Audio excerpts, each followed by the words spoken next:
Paul Imola, professional member. To my right, Pam Kelsey, professional member. Johanna Whalen, professional member. Omar Farouk, public member. Carlos Sicoli, public member. Stephen Kinsella, public member. Golda Mohammadi, professional member.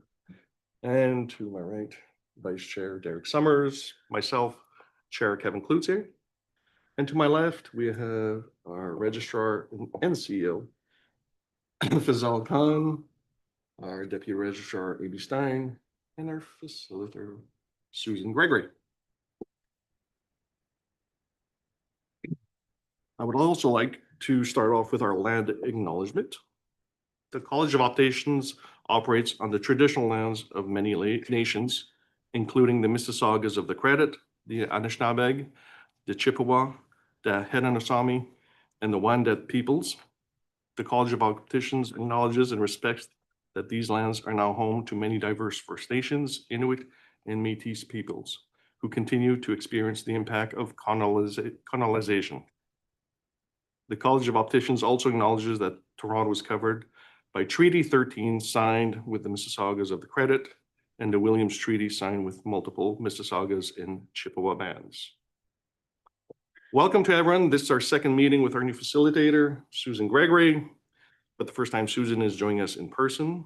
Susan is an independent facilitator and will assist me as chair in running this meeting. Registrants joining us can now use the session as self-directed CE hours. Thank you, Kevin. So let's move on to the conflict of interest declaration. And Kevin, back to you. As you're all aware, before today's meeting, you were all completed your conflict of interest declarations form, which we do before every board meeting to provide an update on any real or potential conflicts that might have arisen since our last meeting. And now, before we begin today's meeting, I will be asking again if anyone has any conflicts to declare with any items on today's agenda.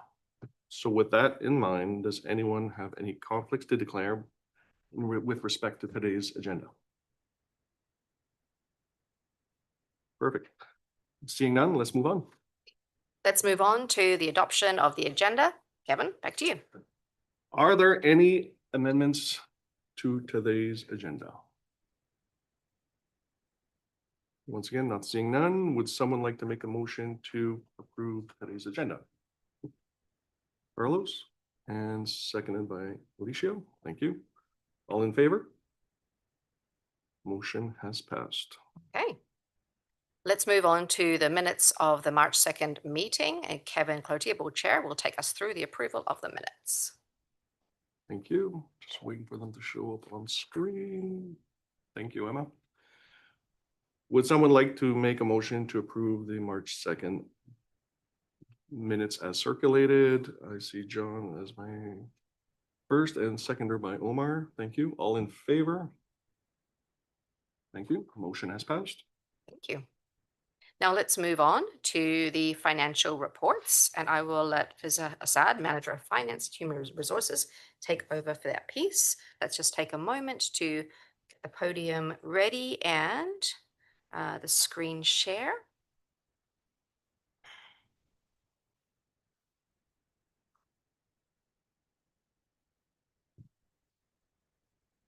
Sorry, Fiza, just No problem at all.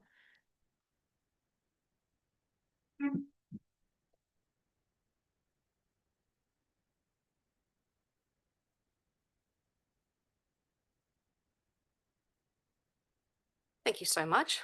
Fiza, over to you. Amazing. Thank you so much. Good morning, everyone. There are maybe some new faces here, so just quickly introducing myself. My name is Fiza Assad. I'm the Manager of Finance and HR here at the college. Today, we'll be going over the financial variance report for the period ending March 31st, 2026. And Carolyn, we could just scroll all the way down to the actual report. We may need to zoom in at all.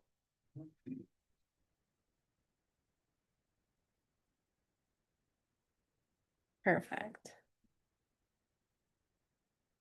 All right, so many of you may notice that the report looks a little bit different than what you may be used to, or maybe you didn't notice at all. So there have been some changes to the format of the report, which I'll quickly touch on before we actually go into the report, and then I'll take any questions about the material or the formatting at the very end.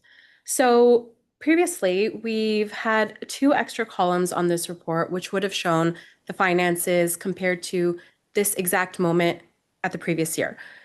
When we discussed with the finance committee, we came to the conclusion that that information is not always relevant to what we're presenting for this year. As we all know, operational activity changes year to year. For example, last year was a strat planning year, so some expenses would have been much higher or lower than they would be this year. So in the spirit of just, keeping things accessible and clean and easy to understand, because I know this is a lot of information that a lot of you are getting first thing in the morning. We've taken those 2 columns out. So now the variance report reflects the budget, the actuals for the period we're reporting, the variance in dollar amount, and the variance in percentage to the budget. And just as a reminder, the legend that we have up there in terms of the color coding, so anything that's in green means that we are trending well for our expenses or revenue. That means things are being incurred as expected based on historical averages or the planned activity for the period. Anything that's in that yellowy orange is trending with caution. So that means there may be a little bit of an unplanned variance in there, but we are keeping a close eye on it. It is something we've been reporting to the finance committee, and we will be making any necessary adjustments if needed. And then finally, anything in red. So thankfully, that's not something we've ever had to report out, but if something was trending red, that means it's trending poorly. So there's some unplanned variance in there, which it may be impacting operations. And that is something, again, the exec committee in their capacity as finance committee would be looped into well in advance and be making a decision as to how to mitigate any risk to the college. So I'll jump right into the actual numbers and then happy to take questions or comments about the formatting at the end. So at the very top, we have our total revenue here. Our total revenue to date is $3,852,589, which is a variance of just about $105,000 or 3% under budget. Just a few lines to highlight here is that optician revenue is at $3,698,814 and about 4% over budget. And this is not due to an unplanned variance in terms of the number of registrants. It's just that when we do our budgeting process, the college budgets very conservatively for registrants, just because this is where most of our revenue comes in, and we'd like to get ahead of any unplanned fluctuations in renewal volumes or registration activity. The other line I'd like to highlight is interest and investment income, which is $261 and currently reflecting a variance of about $164,000. It says 100% under budget, even though there is some money in there. Again, that's just Excel rounding up to the nearest number. A significant portion of the budgeted investment income is going to be incurred in June and in October. So that amount will be reflected in the variance reports for those periods. Are there any questions for the revenue section before I move on to expenses? Alexine? Okay, amazing. Moving on to board and committee expenses. Total board and committee expenses for this period are $36,699, which is a variance of just about $134,000 or 79% under budget. Again, very normal for this period in time, as board and committee expenses are recorded as they are submitted to the college, regardless of when they're incurred. As of March 31st, all committees remain well below, as many meetings and related expenses will be occurring later on in the year. And additionally, a number of board expenses relating to the Q1 activities remained outstanding at quarter end. So again, this will be reported. The reported number will be changing as we receive more of your expense submissions, hopefully on a very timely basis, as many of you have been followed up with by Blessing.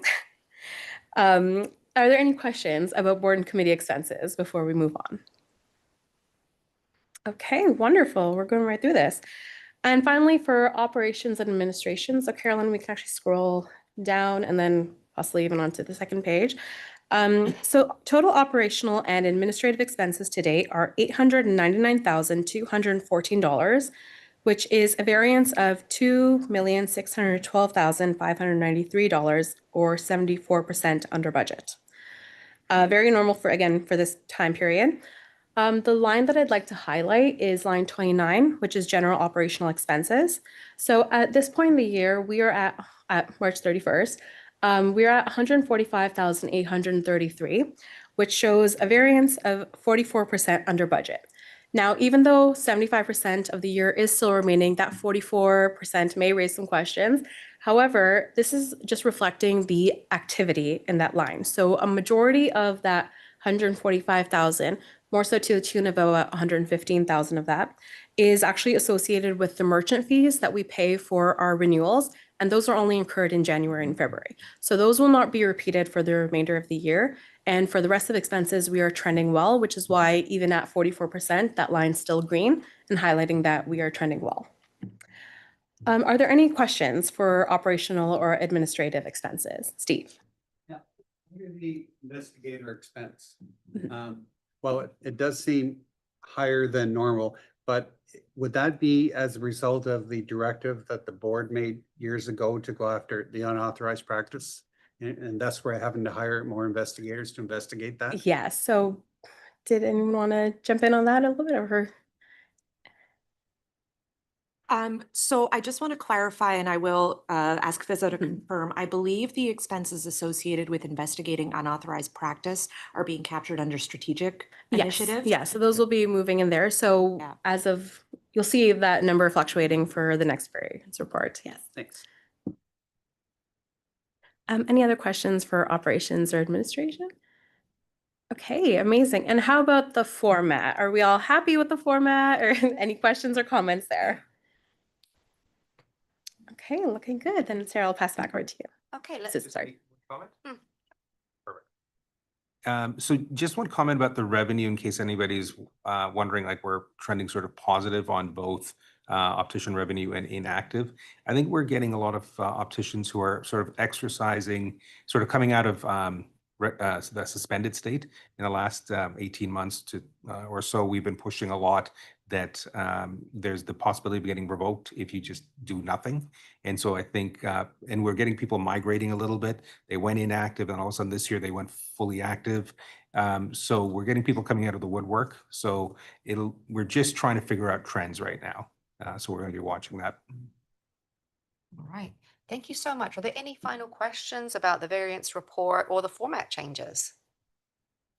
All right. Thank you so much. Thank you so much, Susan. And now I'll pass to Kevin for the motion. Thank you. Would someone like to make a motion to approve the financial variance report to March 31st, 2026? I see Stephen Kinsella and Patty Halsey. That's my seconder. All in favor? Motion has passed. Thank you. Now let's move to the audit report presentation. We have Sukhumpreet Dhanota and Malcolm Vaz joining us for the presentation. They will be joining us via Zoom. And I will let Fazal Khan introduce Malcolm and Sukhumpreet. We're just going to make sure that they're online Yep. in the boardroom. For sure. But we are running well for timing. Which is great. Okay, so let's take a moment to get them, see them on Zoom.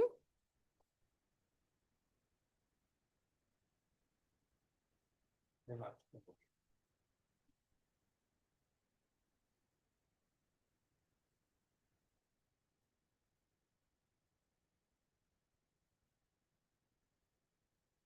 Hang tight for a sec. We are 1 minute ahead of schedule. It up, I think. Yeah.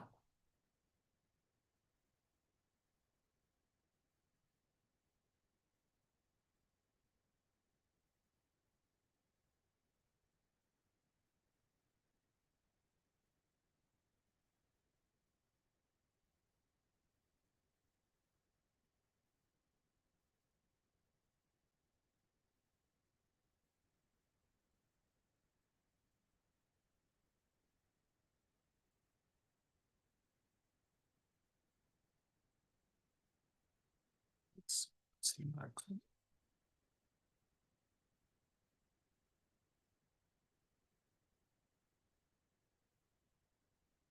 I think it's gonna take a few minutes, unfortunately.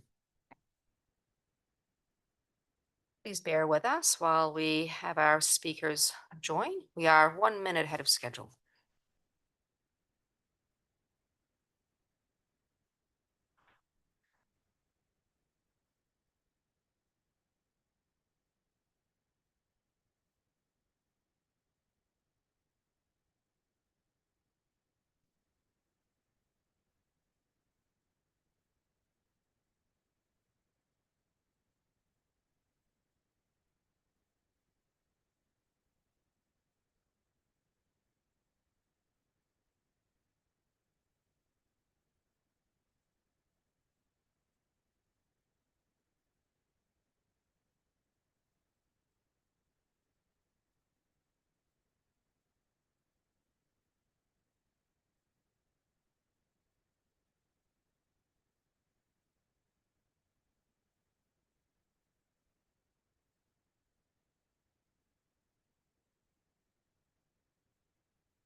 one more minute? No, you know what? Let's get started. Okay. It'll take 7 minutes or so. All right.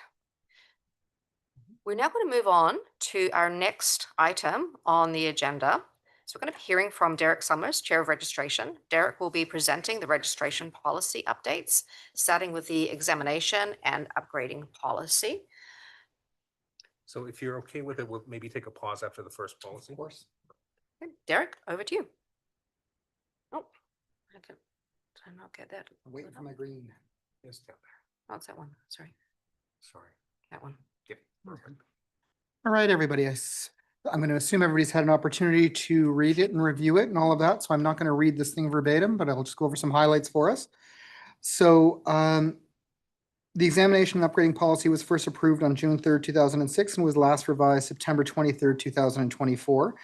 And it clarifies how candidates become eligible to write the national exams under the registration regulation and provides details about the upgrading measures candidates must engage in where required under the regulation.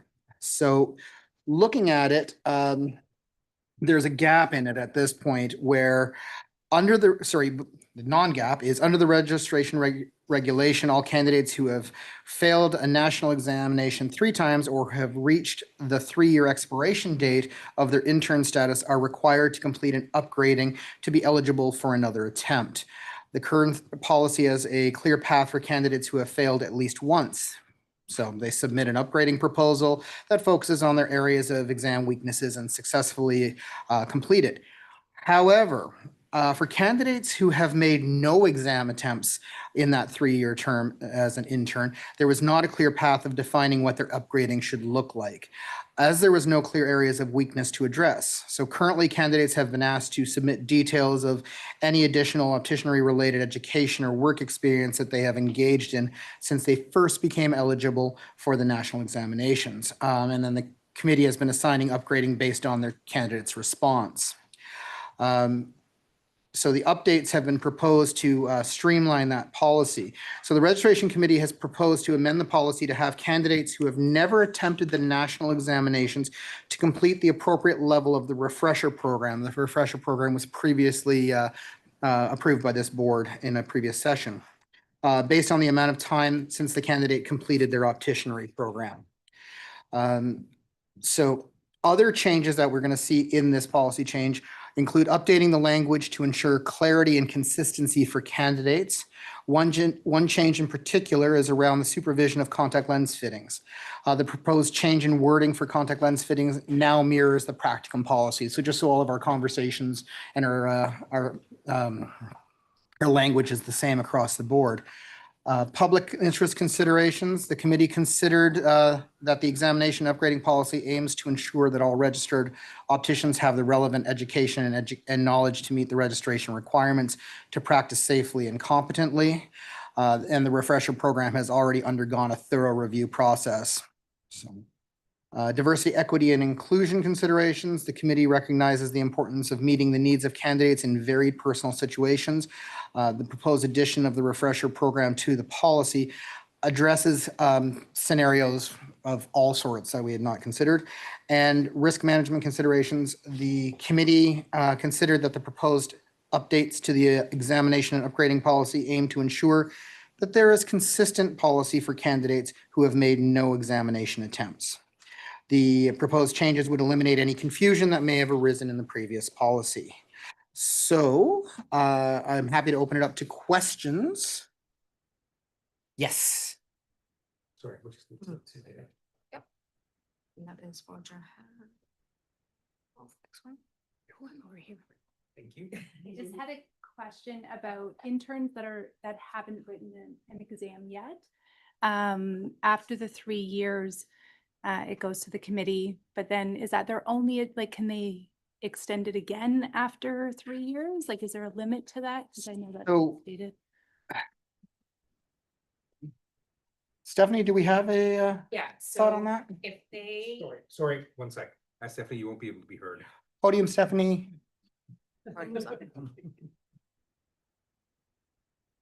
Thanks for playing.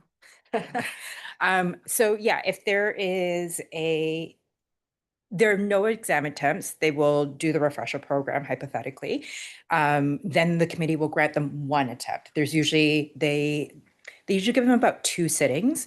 So if, you know, the attempt was approved in July, then they have October, November, so they can pick one of those sittings because life happens. And they might say, you know, you have until end of November to sit one of the exams. Now, if they need another attempt at the exam because they were unsuccessful, they will now they have to submit an upgrading program as well. So on that proposal, they would use their failed attempt and build an upgrading plan based on that. The committee would then review it and say, yes, one more or no. I think the question may be, and Susan, correct me if I'm wrong. So they have not attempted in the 3 years. Mhm. They come forward, a refresher program is assigned, they get that, they give the time frame, and they still don't attempt one.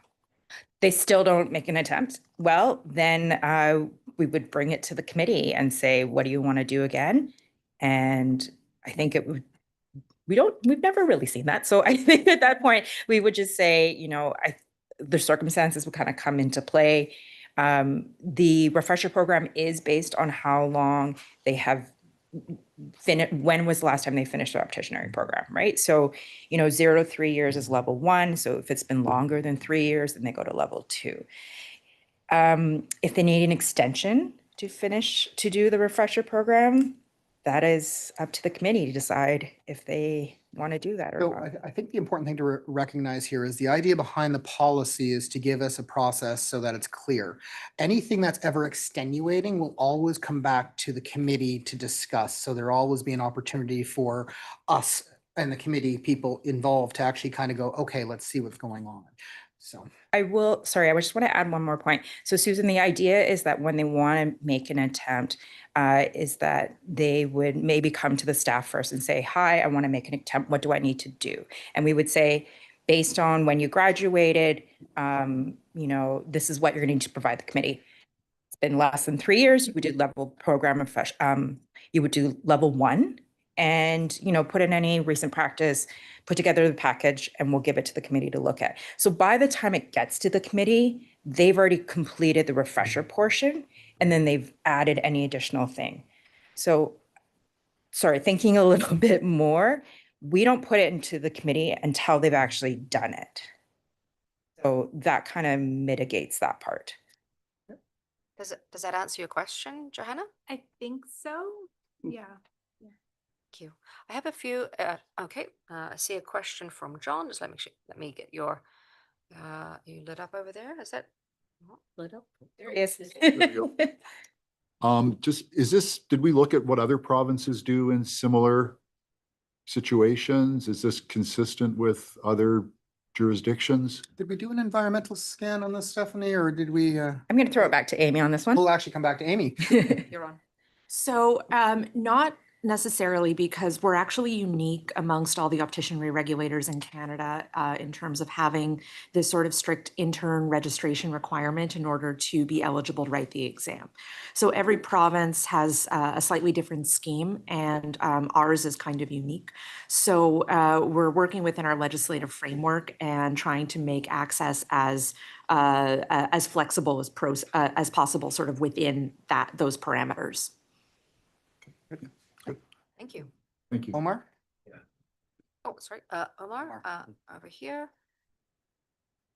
If and when a candidate becomes graduated, would the public be aware of the failed attempt and the refresh program?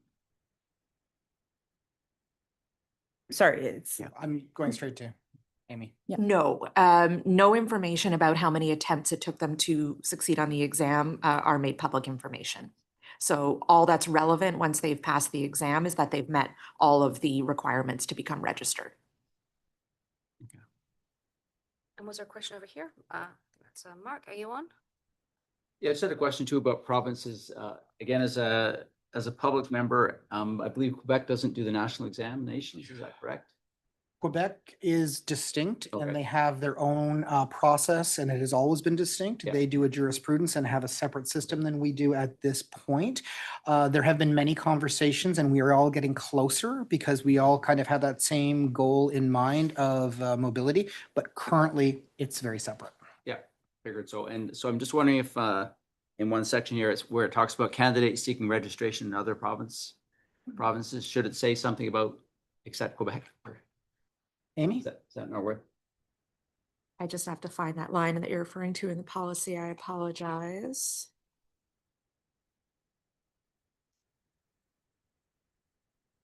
So we can adjust that, but I would say it's never really been an issue because this policy is really only specific to the NACOR exams. Yeah.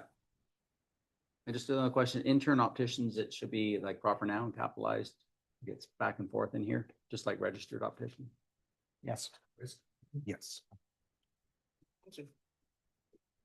And Susan? Thank you.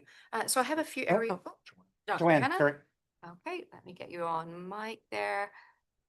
I just had another question just regarding the intern going to the committee. Does the committee have strict like guidelines on what they follow once it goes to committee, or is it just a discussion? It's usually, actually, do you want to take this, Derek? So you mean when they come to us with their proposals and whatnot? So we will use a combination of a lot of precedent as to, because we will always want to try and apply all the rulings fairly. So we base it a lot on the precedents and the look of the upgrading proposal. Traditionally, when we get things from the interns or the potential interns that they want to extend, or the interns that want to extend, we traditionally find that they're actually harder on themselves in some respects, especially with timelines and whatnot. But we try to make sure that we've got a level of consistency that we apply across the board for it. So yeah, it's not completely formulaic, but there is definitely that aspect to it. If I can just add one thing. So the policy, the purpose of it is to have some parameters. So when someone is putting an upgrading proposal forward to the committee, the first thing the committee looks at is the proposal consistent with the requirements set out in the policy? And then they'll consider, of course, any extenuating circumstances or factors that are specific to the individual. There are a few areas that I want to make sure that we have covered. So first, does the board agree with the public interest considerations identified by the committee? Are there any other points or considerations from a public interest standpoint that the board would like to identify with respect to this decision? I should let you go from the podium, I think. Perfect, thank you. Thank you, Stephanie. Thank you, Stephanie. Does the board agree with the DEI considerations identified by the committee? Are there any other points or considerations from a DEI standpoint that the board would like to identify with respect to this decision? Okay. And last area is, does the board agree with the risk management considerations identified by the committee? Are there any other points or considerations from a risk management standpoint that the board would like to identify with respect to this decision? Okay. So in a moment, I'm going to be looking for the high five to test for agreement, but I just wanted to pause for a moment to see if there's any other feedback or discussion before we do that. Okay, so let's do our high five to test for agreement. Okay, I am seeing all fives around the room. So I'm going to pass to Kevin for a motion. Thank you. Would somebody like to make a motion to that the board approve proposed changes to the examination and upgrading policy? See Mark, seconder as Golda. Thank you. All in favor? Motion has passed. Thank you. Thanks, Derek. Super. Thank you so much. So now I'm going to hand to Fazal to introduce Malcolm and Great. Yes. Okay, we'll just get them into the room. Okay, looks like we've got both. Hi, Sukhpreet. Hi, Malcolm. Hi, good morning. Good morning. Hopefully you can hear us all right. Yep, all good. Okay, I'll just quickly introduce both of you. So Malcolm Baz and Sukhpreet Dhanota are of the firm Graywell Guyot. They've been our auditor for the last several years. Prior to Graywell Guyot, we were working with Sevitt and Associates, which was acquired by Greywell Guyot. So we've had some new eyes on our file. Sukhumpreet, Malcolm has been on the file since day one. Sukhumpreet has been on our file now, making it 3 years, I believe, or a third audit. So we've got familiar faces and new eyes on the file all at the same time. So they are here to present our audited financial statements to the board. They've already presented to our the finance committee a week back. So folks, I will turn it over to you. I believe, Sukhumpreet, you'll share your screen. Yes, I will. Good morning, everybody. Just give me 1 second. I will share my screen.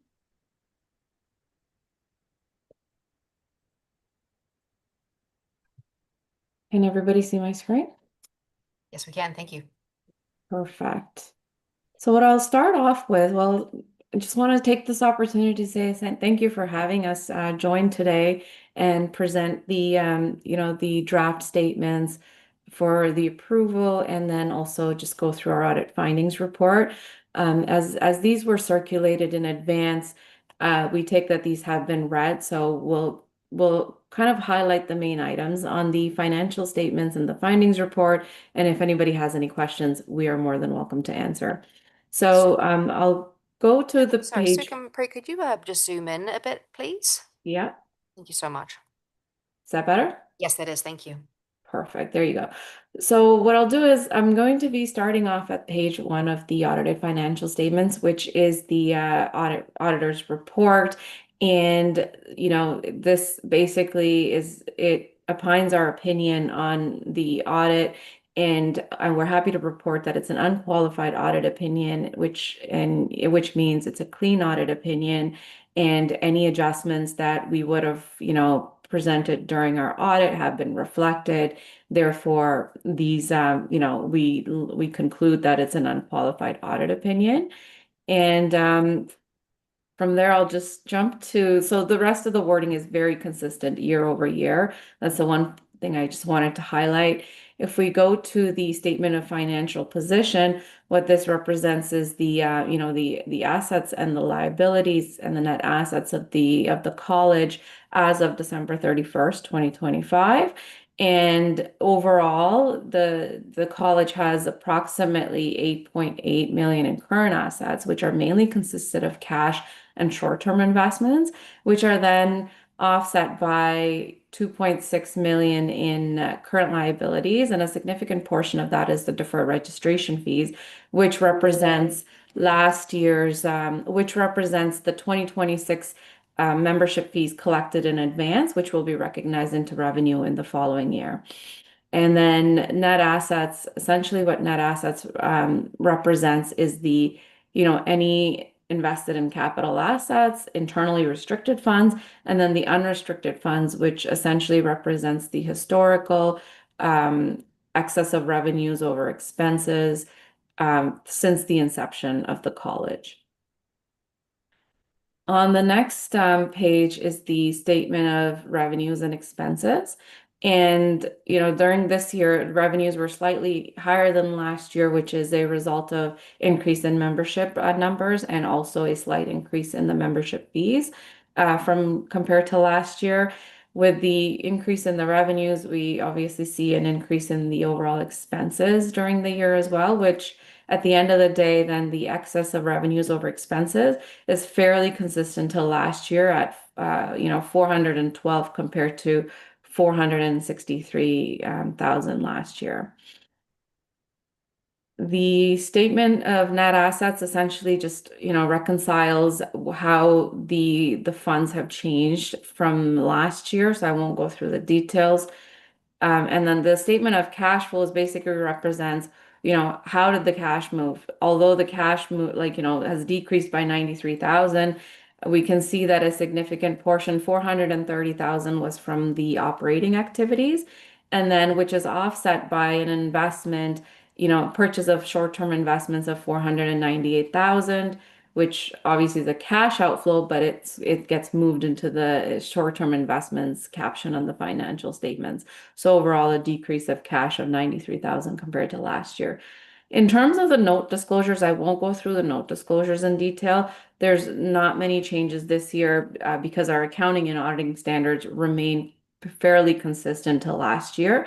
Therefore, our note disclosures are consistent to last year as well.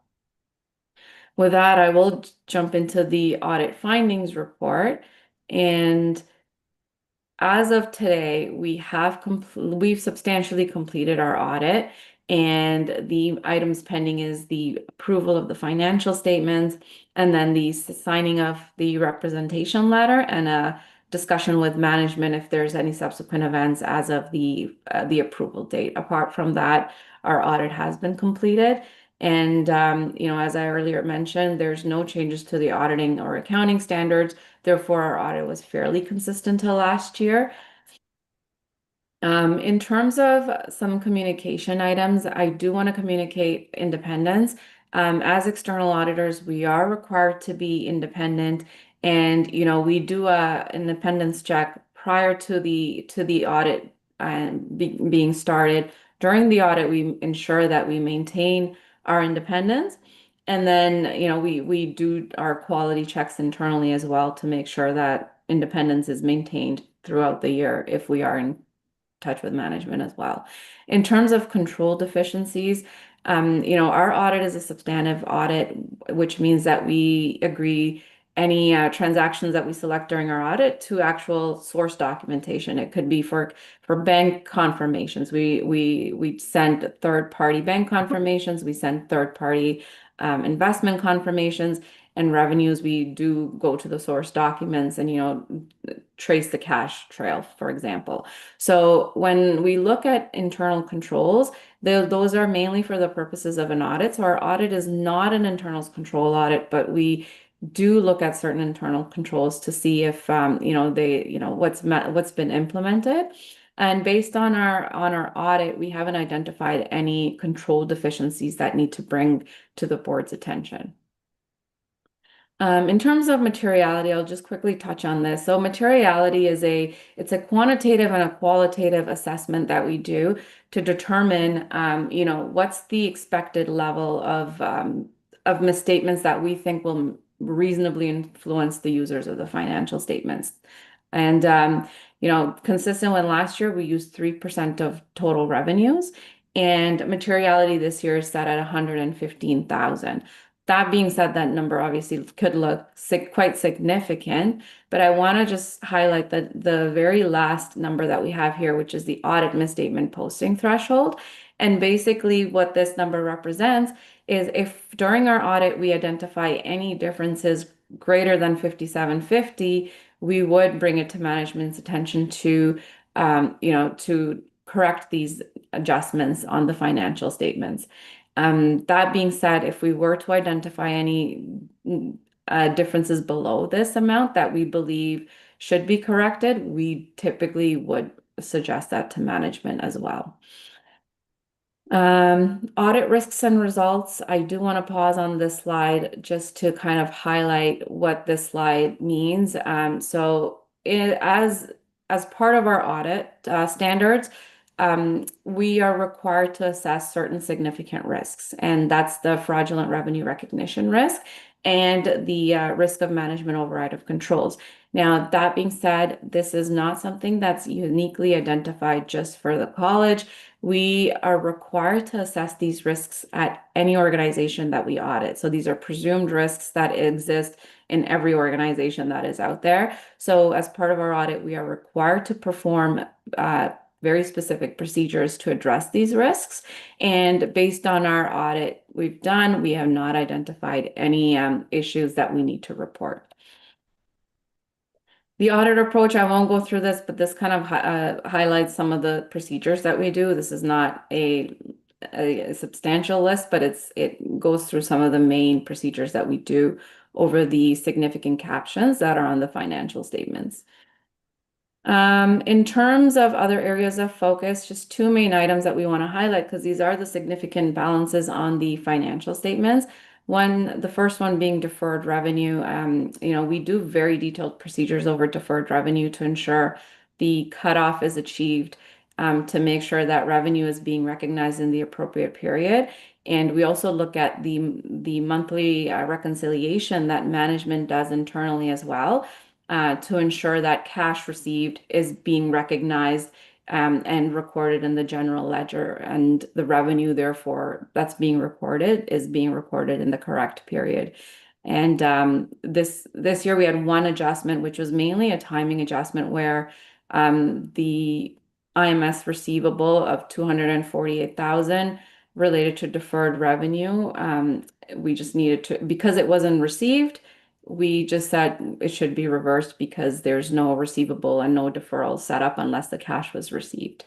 In terms of the investments, as at the end of the year, there's approximately 6.49 million in investments that are held by the college, and these are recorded at cost and then subsequently reflected at fair market value.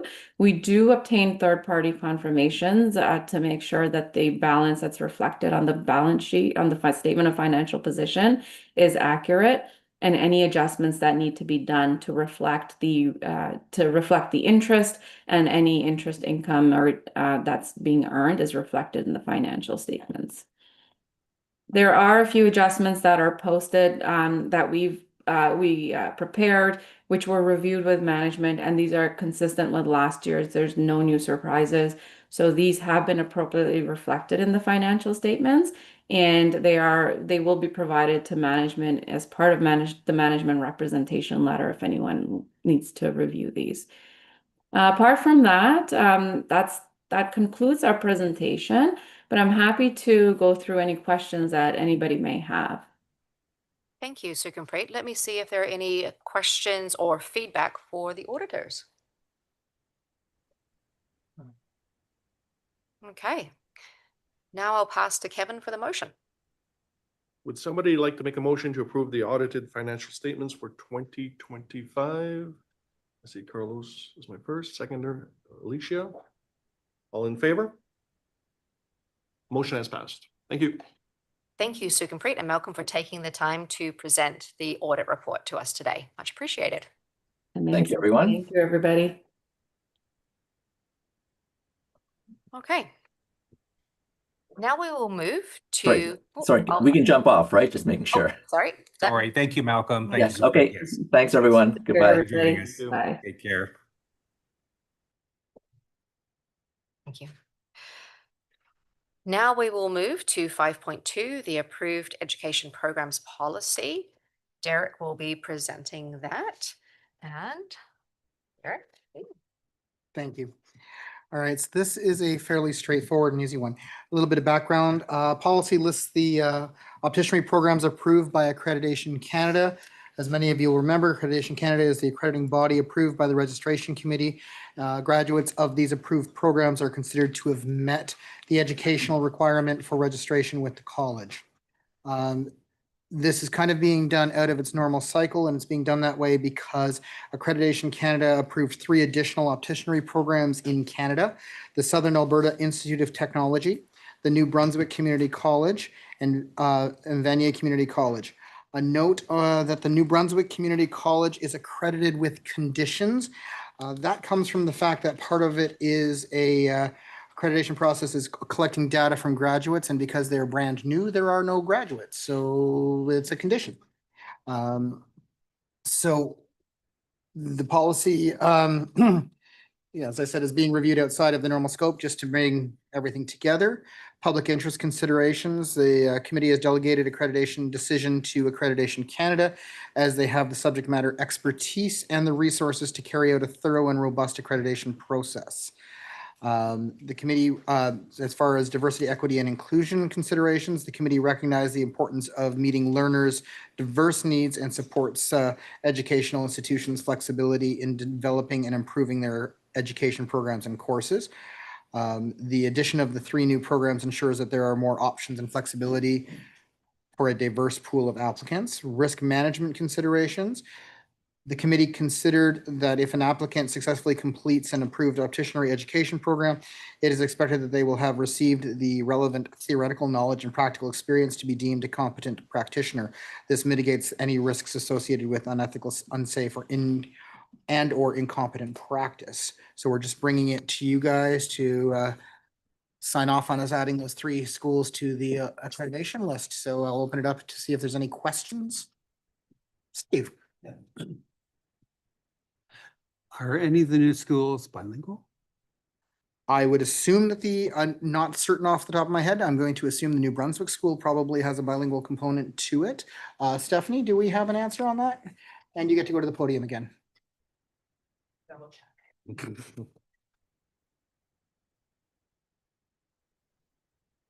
Off the top of my head, I'm going to suggest the Alberta one is not. It's not. Possibly not the Vancouver one either. I don't see it right now. Sorry, I'm just doing a quick look through their website. Let me give you a moment to do that, Stephanie, and I'm just going to open up for other questions, and we'll come back to that. So overall, we're looking for, does the board agree with the public interest considerations identified by the committee? Are there any other points or considerations from a public interest standpoint that the board would like to identify with respect to this decision?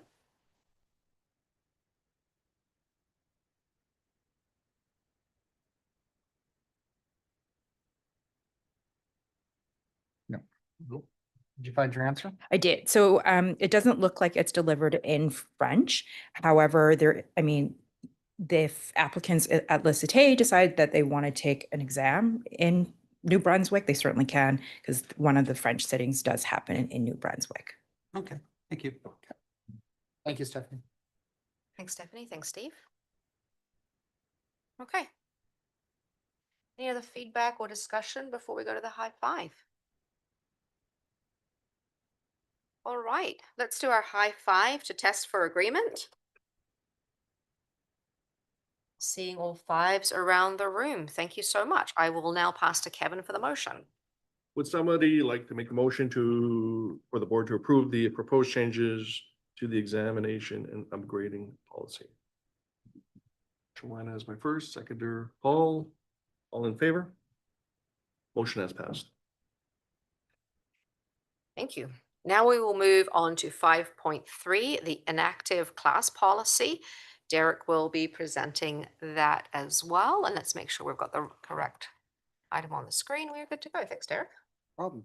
You'll notice that I'm getting shorter and shorter with these. It's getting easier and easier and easier. First one, some contention. Second one, we got some, was a little bit easier. Third one is, so the inactive class was first approved on June 3rd, 2024 to reflect the creation of an inactive class in the registration regulation.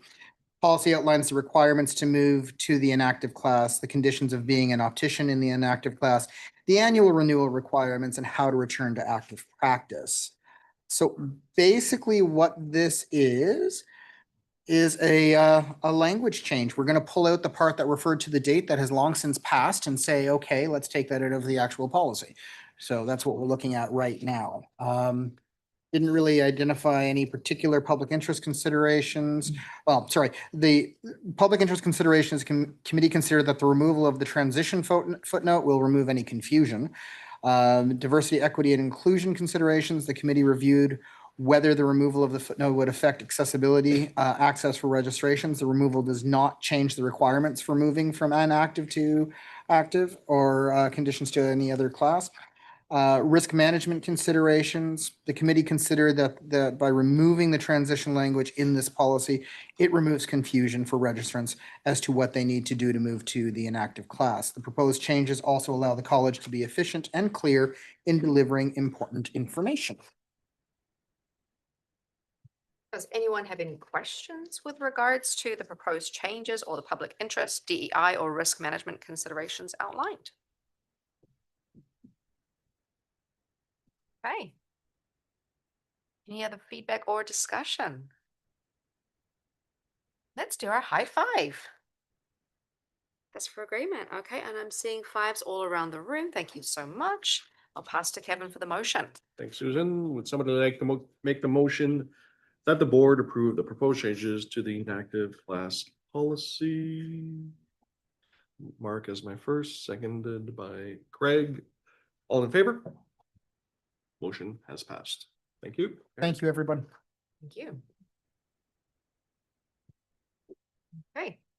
Now we will move on to the board governance policy review and updates. Carlo Sicoli, Chair of Governance, and Lindsay Burrow, Vice Chair of Governance, will be presenting the governance policies, starting with the financial planning and budgeting policy.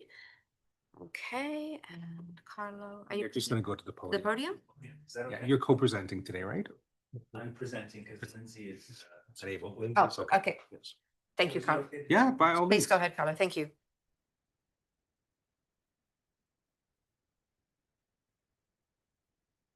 So I recognize I'm between you and a break.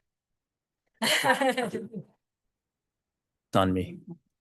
First of all, I'd like to thank the governance committee, the members of the governance committee. A few of you are here today. Like to thank our vice chair, Lindsay, who was supposed to join me, but has sent her regrets. And then, of course, Amy for support and Sarah for a lot of the great work. So as you know, the policy governance manual, which is this really thick manual, but it's really important, contains a number of policies. And one of the governance committee's responsibilities is to regularly review these policies according to the established review schedule. So at each board meeting, the governance committee, could be myself as a member, as the chair or a vice chair, brings forward policies that are scheduled for content review in accordance with the schedule. So every quarter, we're going to review a few policies. Today, there are 3. So you have a financial planning and budgeting policy. You have a board staff relationship policy. And then you have the role of the committee chairperson policy. All right. So we'll go through these policies one at a time. The first policy will look at the financial planning and budgeting policy. The purpose of this policy is to establish accountability of the registrar, CEO, for financial planning that aligns with the board's strategic priorities, supports a long-term fiscal sustainability, and is informed by multi-year planning. So happy to report there are no updates that are being proposed to this policy at this time. And the policy was first approved in 2017 and last reviewed in 2023. Now, I'd like to quickly run through the public interest, DEI, and risk management considerations, which of course are the 3 pillars that we always look through, or lenses, I should say. The policy ensures that the college's financial planning and budgeting processes do 3 things. 1, align with the board's strategic priorities, making sure they're transparent, and support effective regulatory operations in the public interest. Allocate resources in alignment with the board-approved strategic outcomes, which incorporate DEI considerations, and then identify and mitigate risk while supporting the college's long-term financial sustainability. I'm now going to open the floor for a discussion. Does anyone have any questions? Great. So let's give a show of consensus for no changes to be made using the high 5. Okay.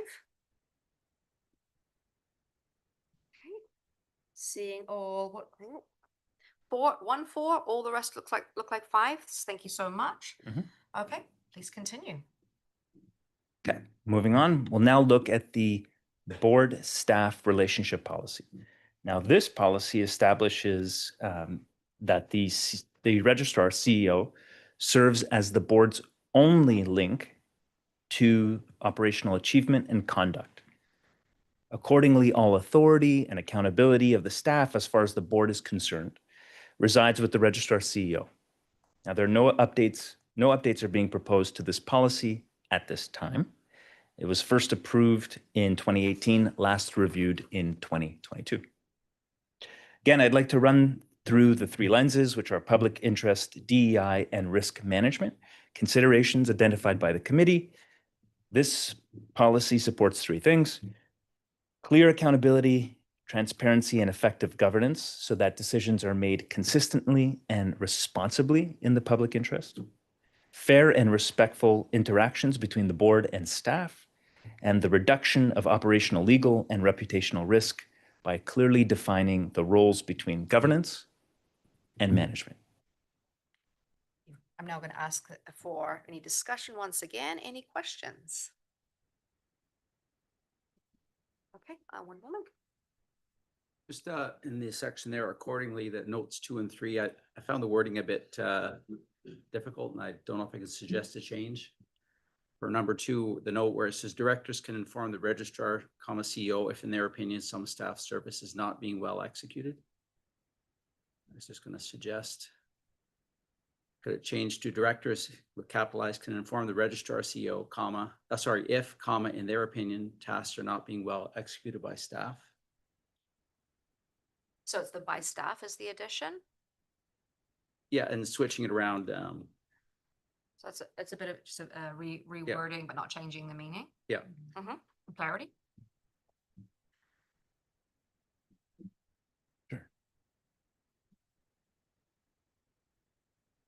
How are we feeling about this idea of the change around the room? I think it sounds like a small tweak for clarity. Yeah. Okay. And any other, so we'll hold on that for a moment and see if there are any other questions or changes. Anything else? Questions, discussions? Are you okay with making that change? So let's check around the room for that. A slight wording change. Let's do a high five. How do people feel? So I'm seeing fives and fours. Just a reminder, 4 does mean consensus. Okay, so we're going ahead with this with that one small change, and we'll be sure to capture that from you. All right. Okay. And back to you, Carlo. Thank you. Thanks, Susan. All right, finally, we'll turn to the role of committee chairperson policy. This policy establishes the mandate, scope, and responsibilities of the committee chair of any statutory, standing, or ad hoc committee of the COO. No updates are being proposed to this policy at this time. It was first approved in 2020, last reviewed in 2023. I will briefly highlight the public interest, DEI, and risk management considerations for this policy. This policy promotes effective committee leadership, consensus-based decision-making, adherence to committee's mandate, and proper management of conflicts of interests. It also outlines that the committee chair is responsible for supporting an inclusive environment that supports fair participation and diverse perspectives, and it helps ensure that committees operate within the terms of reference, comply with regulatory and decision-making policies, and operate efficiently within their budget. Susan? Any questions, discussion, feedback? Please go ahead. Derek. So Carlos, given that in previous within the last year or so, we've had to kind of reiterate and make sure that those choosing to become chair and putting the names forward for chair understood the full scope and responsibility involved and the timeframes involved. Do you feel that this policy captures that essence? Short answer is yes. Okay. Any other comments or questions? Steve. In the event that the province were to revisit the merging of the various colleges in the province, and this is maybe more to our staff, senior staff, are there any potential powers that you would need to help you negotiate a smooth transition within those other colleges that this board needs to look at down the road? I think that comes to mind. I think we're empowered to start conversations, to collaborate with colleges. I know in British Columbia, a few of the colleges voluntarily started forming hubs, and there's been that happening even here, where some administrative work is being done collaboratively and premises are being shared. So I think we're in good shape to sort of start pre-work if that was ever coming our way. Okay, and if that does come down the road, couldn't you bring it back to the board to give you further direction? Yeah, the moment there's any sort of inkling of that, we would definitely alert the board. Okay, thank you. Okay. Any other comments or questions? All right. So we're now going to have a show of consensus with high five once again. Okay, seeing all fives and of course 1 4 from Derek.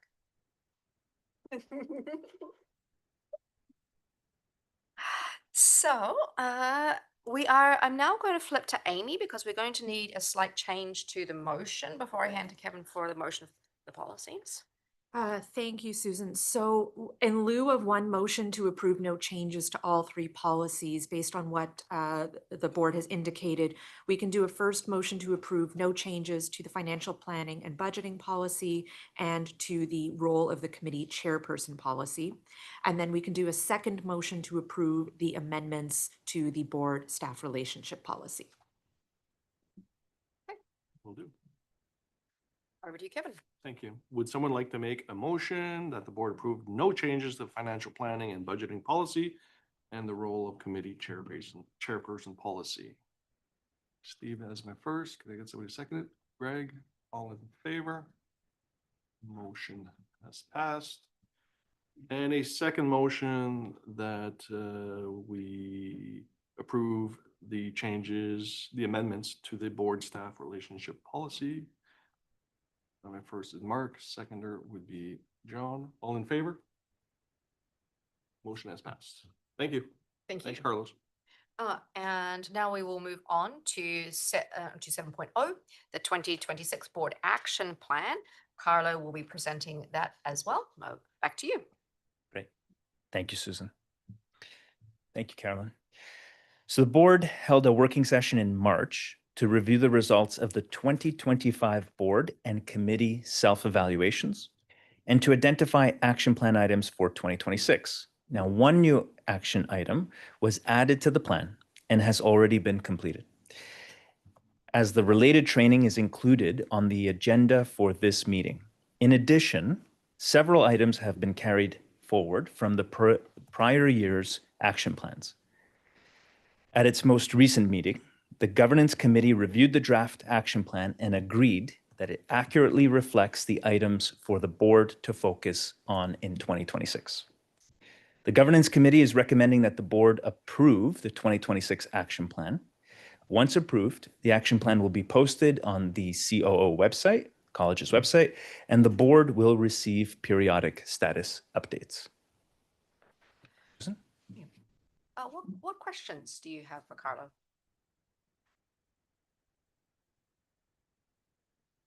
So my question for you is, does the board agree that the proposed draft accurately reflects the action plan items for the board to focus on in 2026? Yeah.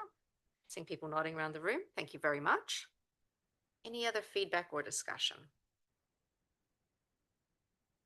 All right. I'm going to ask for a show of consensus now with high five. Okay, that's all fives. Thank you so much. Now I'd like to pass to Kevin for the motion. Would someone like to make a motion that the board approve the board action plan as recommended by the Governance Committee? Omar is my first, Pam is my second. All in favor? Motion has passed. All right. Thank you, Carlo. Thank you. Carlo. And now we are right on time. In fact, 1 minute early for our 15-minute break. And we will put a timer up on the screen and see everyone back here. We will continue at 11, maybe 11:01. Yes. So, yeah, we can do all off if you want.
All right, welcome back, everyone. Now we will ask Amy Stein, Deputy Registrar, to take us through the reassessment of the board work plan. Amy, over to you. Thank you, Susan. So as those of you who have been on the board for a while will recall, this is your annual work plan that is set each year in December, and it's meant to align with all of the board's operational and strategic role throughout the year to make sure you're staying on track with strategic and policy work and the operational items that you do on an annual basis. We always bring this work plan back to you around the midway point, which is where we are now in June, to check in, see how we're trending, and to identify anything that needs to be rejigged or reassessed. So we use some color coding if we scroll down to the report just to indicate where things are at. You know, there are operational items happening in the background, so it's expected that things will be added or moved or shifted in order to give the organization some flexibility throughout the year. So this is just for check-in purposes. You'll see that almost the vast majority of items were completed on schedule. We had one policy that you heard already this morning that had been originally slated for March that was covered in June. So if we scroll down to the June page, you'll see the majority of items were completed on schedule or were added and completed at today's meeting. And we have one policy that has been deferred to September because we're doing a consultation that just closed a week or so ago. So we'll have some more information back for you on that. So I'm happy to take any questions and hear from the board on any feedback on this. What questions or feedback do you have for Amy? In particular, does anyone have any questions with regards to the proposed changes or the public interest, DEI, or risk management considerations outlined? All right. Not seeing any questions or need for discussion here, so I'm going to move to the show of consensus using the high five. Okay, we are good. I'm going to pass to Kevin for the motion. Would someone like to make a motion to approve the 2026 board work plan? Paul is my first. Can somebody second it? Carlo, all in favor? Motion has passed. Thank you. Okay, thank you. Now we'll move on to the monitoring reports. Let me explain the purpose of the monitoring reports, which is to have a system in place to periodically check in on each one of the board's governance policies to make sure they're achieving the desired results. The monitoring process is one of the primary ways that the board exercises its risk management responsibility. The policies in the governance manual have established risk boundaries that the registrar is to operate within, and the registrar is required to satisfy the board through these monitoring reports that the policy is being reasonably interpreted and reasonably achieved.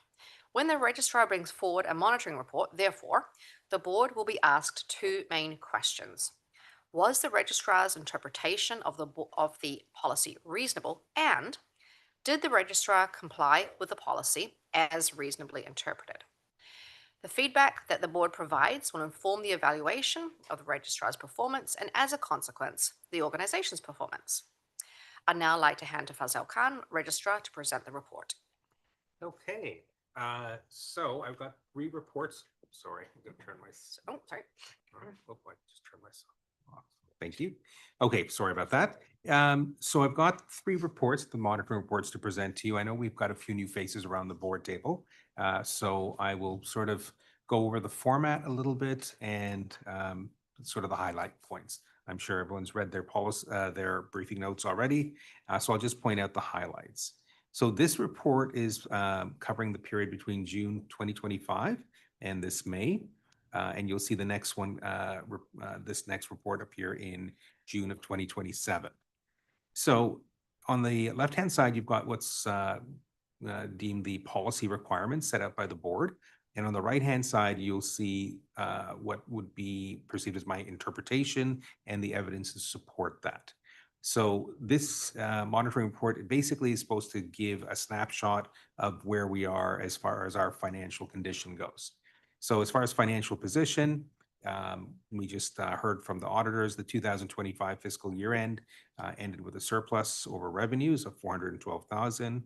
And the college's auditors indicated at the end of December that we were in a position of net assets of $6,341,958, and that includes $96,000 held in restricted assets.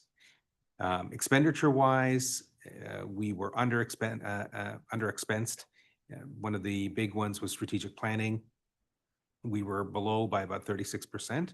This was a combination of different things, including things such as picking off-season dates for our meeting to get the lower rates at the venue, and prepaying some of our expenses in 2024 in the form of deposits. Overall expenditures were down about 7%, including committee expenditures, which were trending a bit below budget. Often when we are building the budget, we account for meetings. There's some committees, for instance, registration, that receive applications, and it does depend on what kind of application demand that we have during the coming year. So we don't want to under budget for those, but some years we have a lighter load.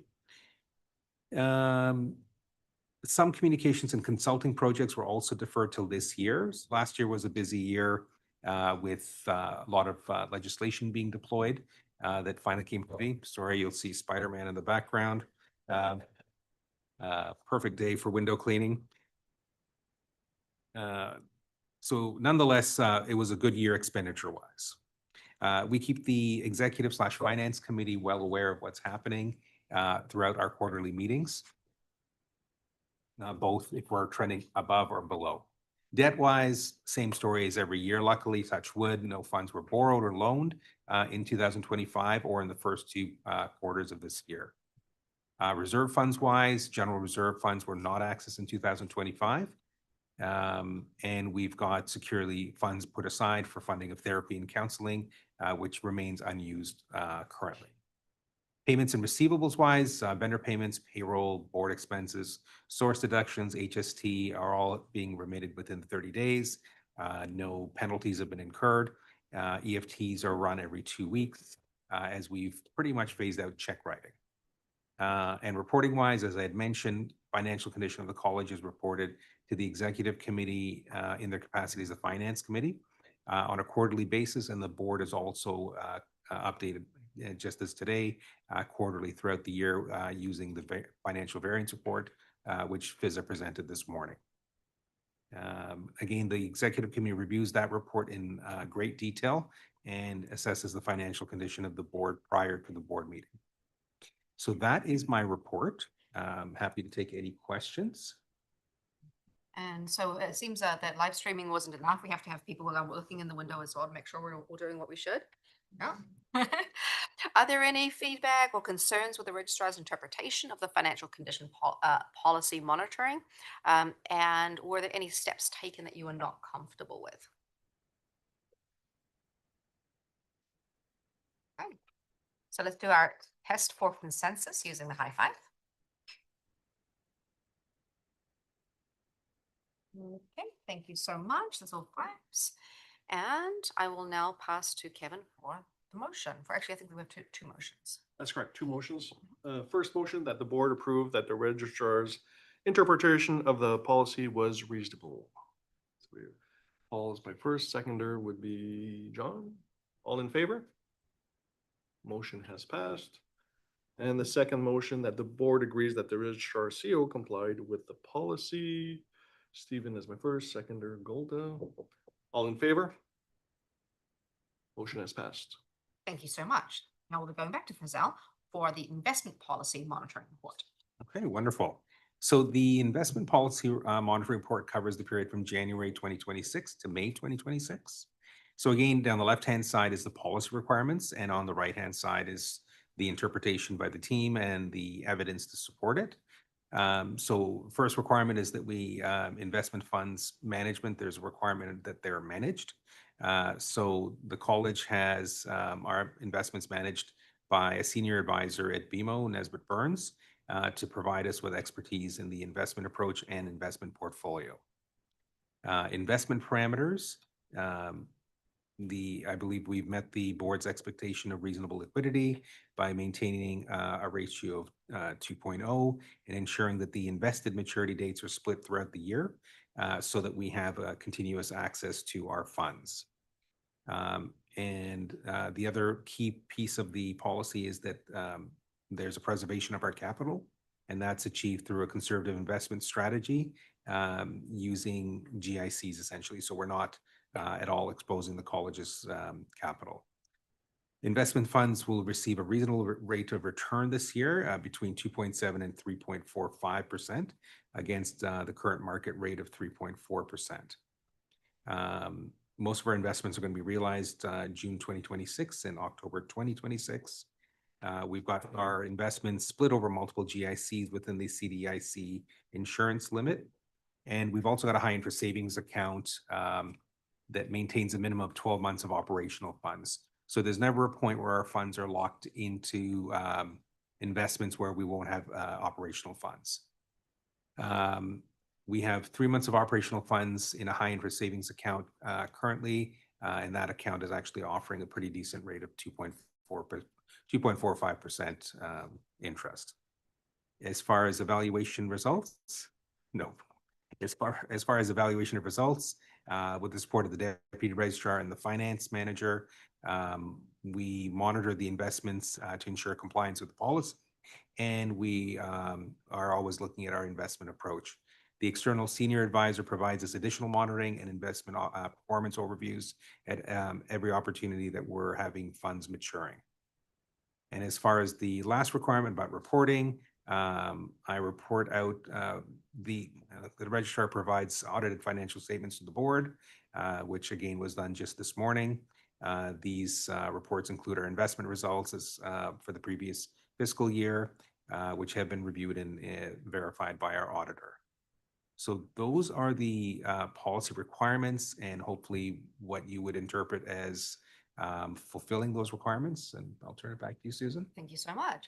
Any feedback or concerns with the registrar's interpretation of the investment policy monitoring report? And were there any steps? Okay, I think I saw John is there? first. Sorry, John, just 1 sec. We'll turn your mic on. Thanks. So it's not really a concern, it's more of a question. Is there, or are you aware of any limit or guideline to the amount of income a not-for-profit can earn and or accrue and still maintain its not-for-profit status? Yeah, it's a question we actually ask our auditor each year. Okay. Around how much reserves or surplus we can be sitting on. And we do have our, for instance, about our operating budget is about $3 million plus minus. So we've got, as per the board, 12 months of that sitting aside.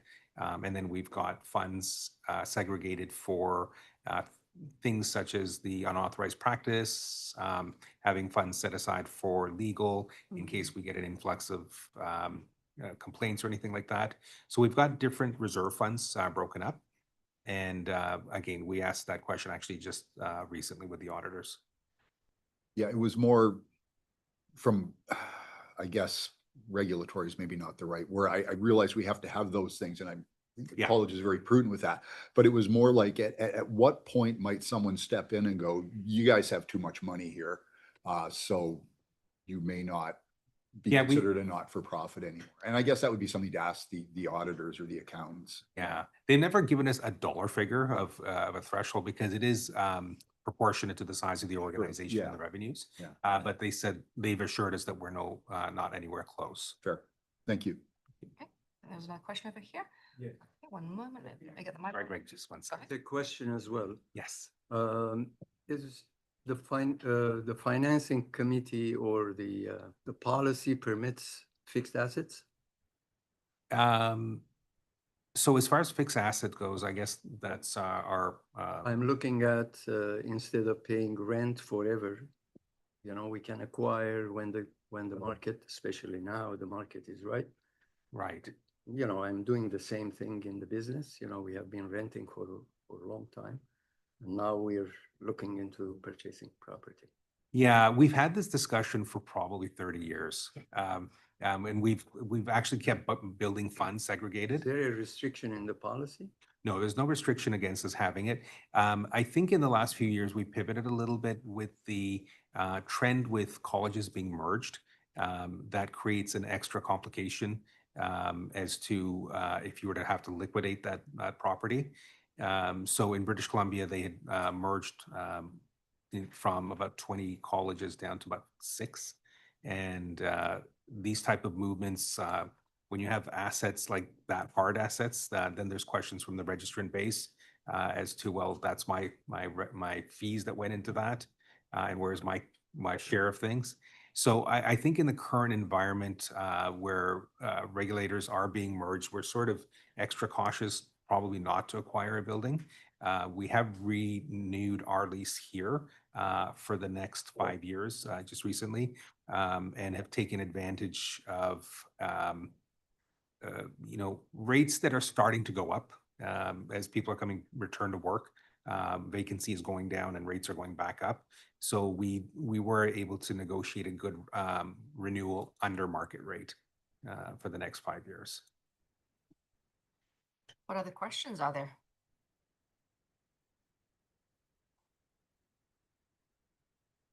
Okay. Let's test for consensus using the high five. Okay, thank you, everyone. That's all 5s. All right, I'll now pass to Kevin for, I believe there are 2 motions. First motion that the board approved that the registrar's interpretation of policy was reasonable. See Carlo as my first. Second there would be Omar. All in favor? Motion has passed. Second motion that the board agrees that the registrar and CEO complied with the policy. I see Mark as my first and John as my second. All in favor? Motion has passed. Thank you. Okay, thank you. Now we will hear from Fazal again for the presentation of the Emergency Registrar CEO Succession Plan. Fazal. Wonderful. Thank you. This is one of my favorites. It's I get reminded by my wife that it's not that I get run over by a bus, but that we win the lottery and you need to find another. So this is the Emergency Registrar Succession Policy. So I think it's something that we, when we revamped our governance, we made sure to include this policy, which I think is very prudent to the continuity of the organization. So this monitoring report covers the period between January 2025 and January 2026. Now you'll see 3 columns here. It's a bit more sort of fleshed out. You've got the policy again down the left, an interpretation of what that policy means to the team, and the evidence to support that. So one of the first things in this policy is to ensure that 1 or more senior staff are familiar with the board and registrar processes and are capable of assuming the registrar's responsibilities and until an interim successor or permanent registrar is hired by the board. So this column is quite long, but interpretation-wise, you'll see there's a lot of focus here on the deputy registrar, but there is also mention of other team members, which I'll go to, because in my capacity as registrar, I also do a little bit of practice advice along with our practice advisor. So there's a few hats to cover, and those hats should be covered in this policy report.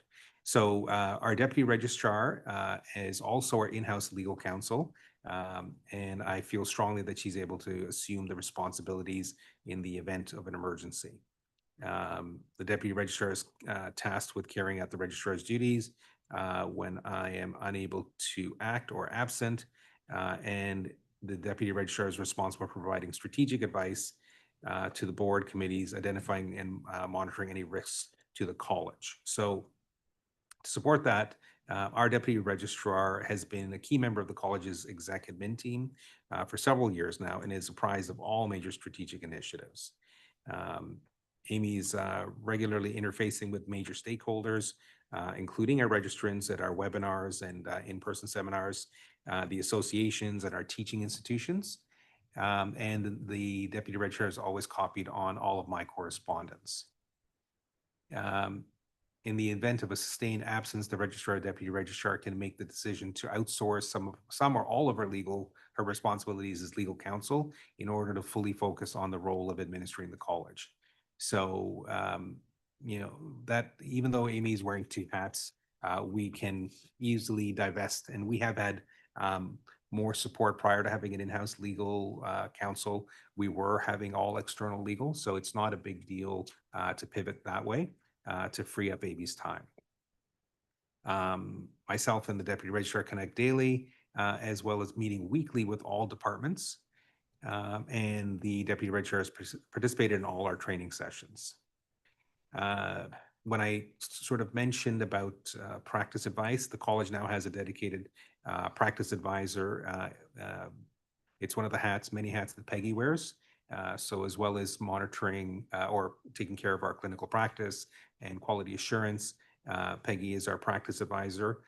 So her and I are the two opticians on staff. So in my absence, there still remains an optician here.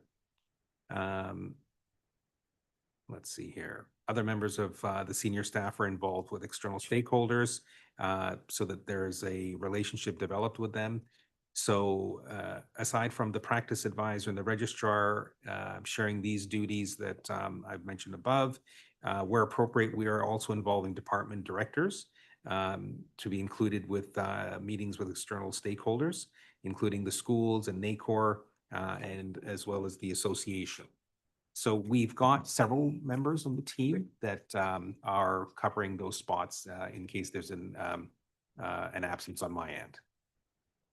Another requirement of the policy is keeping the board chair informed of any major organizational problems and issues. So the interpretation is that the board chair and vice chair are kept abreast of major issues as they arise. So the evidence that I present would be that myself and the board chair speak regularly on a required basis to confer on matters as they arise.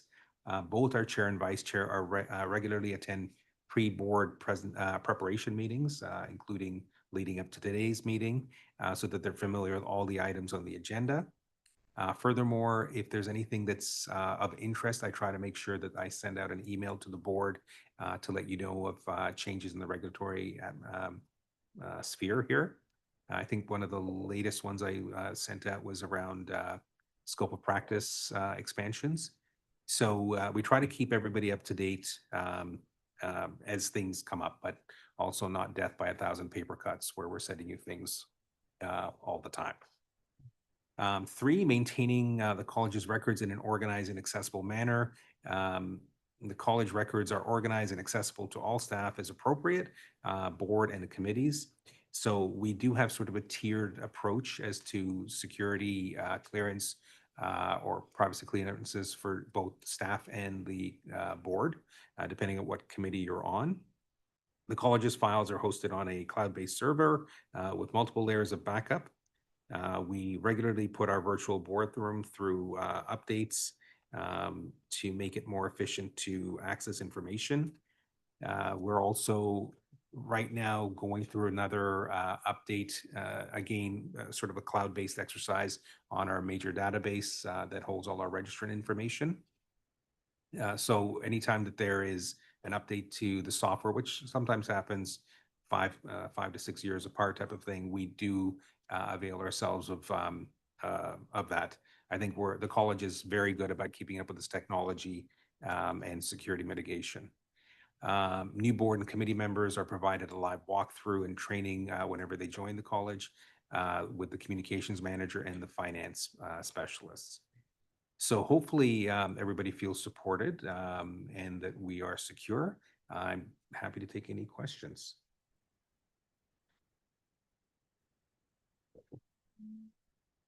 Go ahead, Steve.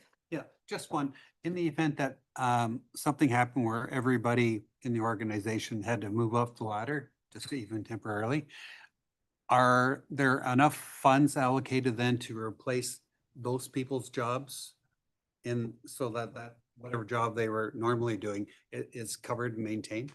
So while trying to keep the staffing line as tight as possible, one thing that we can rely on is because we're sitting on a comfortable amount of reserves, probably what would happen is if I had to make an unexpended or this college had to make an unexpected expenditure, we would bring it to finance and alert them that we're going to be over budget, possibly drawing down on reserves and go forward.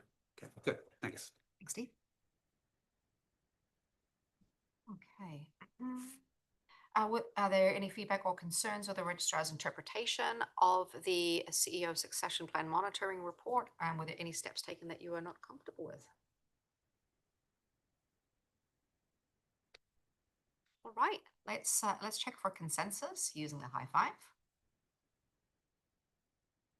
Okay, all fives. Thank you so much.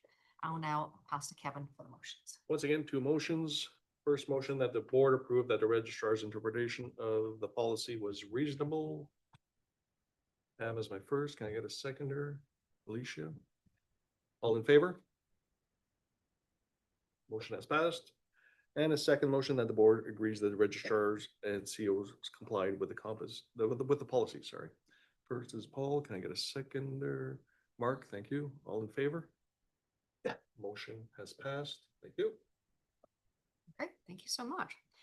As we are running more than 10 minutes ahead of schedule, I would like to I'd like to request that Carlo will shift. Can we shift your presentation? It was scheduled for after lunch to now. Now, thank you. Surprise. Yeah, keeps it exciting, right? We've had lots of excitement with window cleaning and all the rest of it. So this is for the governance approach policy monitoring report. Thank you so much, Carlo, for being so flexible. And one moment while we get the screen sharing going. Sure. Twice in one day.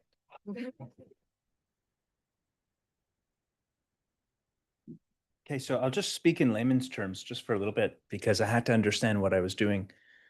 So there's what's called a governance approach policy, and you have to review, I think, 8 criteria and evaluate them and rate them, either 1, 2, or 3.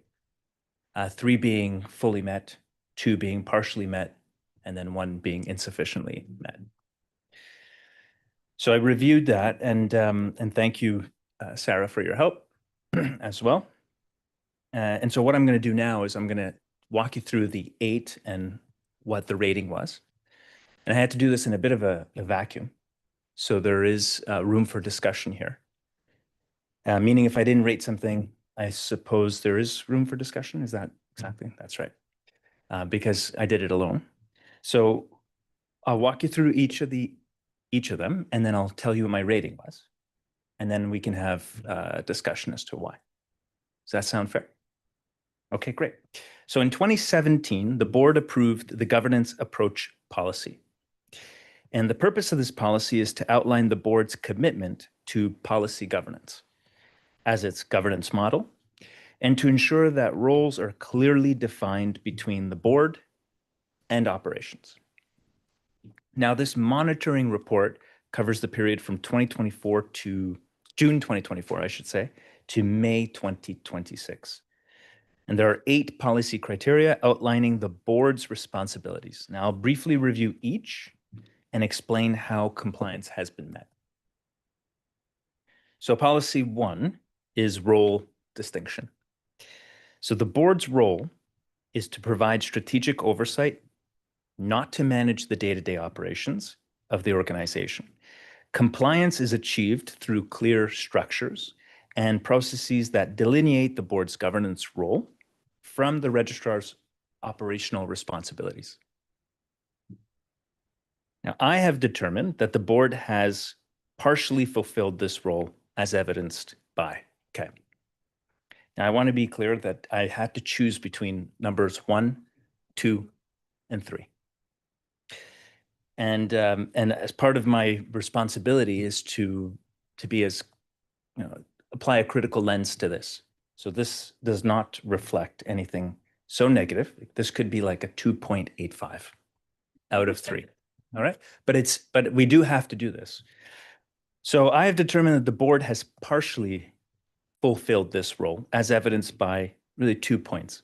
1, clearly defined responsibilities outlined in the board staff relationship policies and the board's term of reference. So in April 2025, following the COO's strategic planning session, the strategic plan appeared to be informally finalized with the exception of nuanced modifications. This is my interpretation.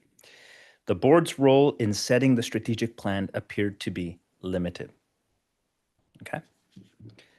Now, I recommended clarifying, communicating, and reiterating the board's role in the strategic planning process to ensure that the board's specific responsibilities align with the board's term of reference. This is not, I gave it a 2 out of 3, not because of the process, because there is a process for how the board gets involved strategically. But more of my comments are around, or where I feel it can be fully achieved, is in the transparency and communication of that process, making sure that board members clearly understand. Because in April, when we met, there were questions from board members around what can we do today in terms of giving our feedback around strategy? And it appeared to be limited. And there's a reason why it was limited, is because it was following the process. So that was the interpretation. So I've interpreted this. Okay, I won't move to roll 2 yet. Can I proceed, or should we open discussion? Whatever pace, whatever way you want to do it. Do you want to do it section by section? And get I'd like into to it? do section by section, if Sure. that's okay. Questions are there? Derek? So reading your remark in Mhm. 2, in April 2025, following the CEO's strategic plan, such, are you saying that it appeared to be informally finalized at the end of that session or heading into that session? At the end of this session, After we were told, a couple of days, after we spent a couple of days, and we all did our work. right, At the end of that session, you felt that it had been finalized effectively, except for some nuanced changes that Correct. came later. correct. Isn't that the goal of what that meeting was? That was not clear. Okay. So if you remember, we were put in groups, we worked on a strategy together, we talked about different strategic priorities, but then the strategic priorities had already been done Right. at that point. So then anything that we worked on for that day had minimal or limited change. Okay, so you think you're saying that it was already determined before we started that? Correct, Okay, correct, so- yeah. Okay, so the fact that that process was effectively a 2-year process that actually started in 2024, and the basic interpretation of it was the board was inquired of as to what they wanted to look at and see, and then the admin went away and researched it and created that massive environmental scan and came back to us with answers to our questions, I think might be the reason why it felt done, because if you weren't there for that initial section, Correct. you may have felt that you were not being heard because it might have been a previous. That's why the recommendation is not to change the process, Okay. just to have it. I just wanted the Yeah, clarification. because absolutely. Reading it initially, it feels that it reads as a snapshot, and that was my concern because it didn't capture the process. So in point number 1, it says clearly defined responsibilities outlined in the board staff relationship policies. So, and I'm harping on this because it's a 2 and we always want to measure and Yeah. improve. So my takeaway of this, or I guess the takeaway of the board and the Mhm. admin, is that there needed to be more education and clarification as to the process so that we Correct. had a better understanding. Is that a That's fair assessment? exactly, yeah, that's exactly it. Perfect. So it's just a question of communicating the process and having transparency around that process, maybe including that process in the policy. I'm not sure. But essentially, that's all this is. This isn't a judgment on the process itself. This isn't a judgment on that final day when we were working together. It's clearly around clearly defined responsibilities outlined. Those Really appreciate your clarification of it. Yeah. As I said, the initial read Yeah. was hard to grab that from, so I think that actually made a lot more sense. So thank you for the clarification. no problem. Thank you, Derek. Thanks, Carlo. What other questions are there?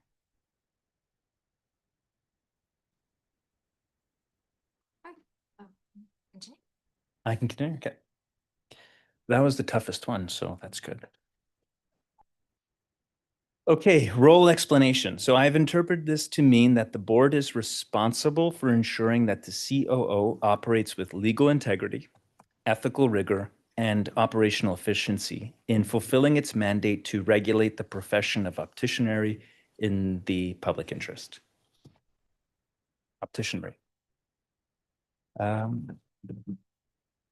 have determined that the compliance has been fully achieved as evidenced by 1, the board's regular review of CEO reports at each board meeting and its ongoing oversight on CEO's ethical leadership and operational effectiveness, and the organization's strong performance and leadership as a self-regulated college during recent public health crises, reflecting the effectiveness and competence of the CEO. Okay? And staff, I should say. Role education policy criteria 3. This requires that all board members receive structured orientation and ongoing development to support a clear and consistent understanding of their mandate, accountabilities, and the alignment of their role within the broader organizational framework. Okay. Also a 2 out of 3. So I have determined that the board has partially fulfilled this role with examples including governance training and discipline hearing training. Okay, so this isn't, again, a reflection of the lack of education. It's not a reflection of the willingness of education provided to the board. This is simply just in the spirit of continuous improvement that we think about a more linear, structured path for board member education. Okay? Right now, there are many resources available and extremely helpful staff who will make sure that you have access to the resources you need. Perhaps coming from an education background, I'm just suggesting that we consider a structured pathway, something linear. Okay? So that's all I've essentially said for that one. So is there any questions about that? Derek. Promise I'm not just picking on you. I agree with you, and I actually really agree with everything I'm seeing there. Do you think that there might be a takeaway here that we could take that back to governance or to the appropriate committee to see about deciding on the feasibility of that structure and kind of seeing what exists and get something coming back? Yeah, I think that's a really good start. Okay. Other questions, comments? Zal? So I might even suggest like admin can also take a look at that. Because my wheels were turning a little bit when I was reading that about like a LMS system, some sort of learning management type of thing that we use for our registrants, maybe creating something like that for our board members, where you've got a library of sequential learning modules. Yeah. And it doesn't matter when in the year you start, you can avail yourself of that. Yeah. Yeah, that would be really helpful. Thank you. Other questions or comments? Okay. All right. Policy criteria number 4, this is role evaluation. So this affirms that all individuals and organizational entities will participate in an annual evaluation process, incorporating structured feedback to support accountability, continuous improvement, and alignment with organizational objectives. I have determined that the compliance has been fully achieved, evidenced by the implementation of the board effectiveness self-evaluation policy and the board's annual effectiveness survey process. Okay. Criteria number 5, role enforcement. Now, this means that in the event an entity or an individual fails to appropriately fulfill their role within the COO, a control is implemented to enforce the organization's expectations. I've indicated that that compliance has been fully achieved, as evidenced by the board's code of conduct and its enforcement mechanisms. Additional support is also provided through communication tools such as post-meeting surveys, training interventions, and strategic planning sessions that enable concerns to be raised. And the staff, the registrar, and the chair also remain accessible to raise any issues as they arise. Okay. Any questions there? All right. Number 6, policy monitoring. So I have interpreted this criteria as requiring an ongoing mechanism to ensure oversight. Oh, by the way, if you have any questions, you can question my interpretation as well. Okay? Oh, that'll be an important piece. So for policy monitoring, I've interpreted this criteria as requiring an ongoing mechanism to ensure oversight of compliance with and achievement of board policies. So I've determined it's been fully achieved, as evidenced by the Governance Committee's active review of policies and the provision of formal policy updates and reports to the board at quarterly meetings. Everyone feels good about that one? Great. Derek, one moment. Derek has a question. Okay. Eric? Carlo, in your capacity as governance chair to this point, do you feel that there is anything that could be taken away from here to ensure that those policies are as robust? I know there is a review system, but I'm wondering if there's a different lens we should be looking at or a different way to ensure that our policies are capturing the spirit of diversity, equity, and inclusivity. So can I comment as a governance chair on that? Okay. That's yes. I please. can? Yep.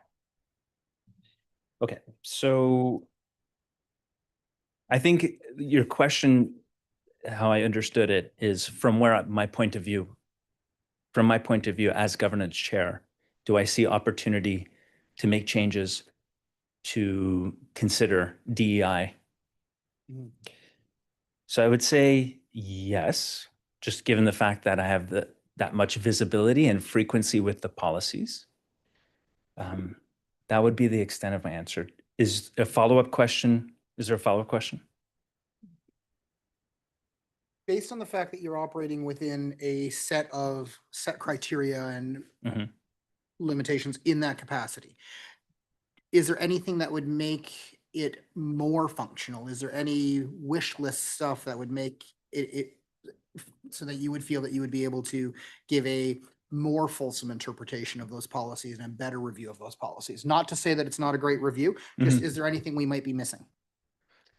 So there did not appear to be anything missing up to this point, but the governance committee is committed to making, changes as things around us change.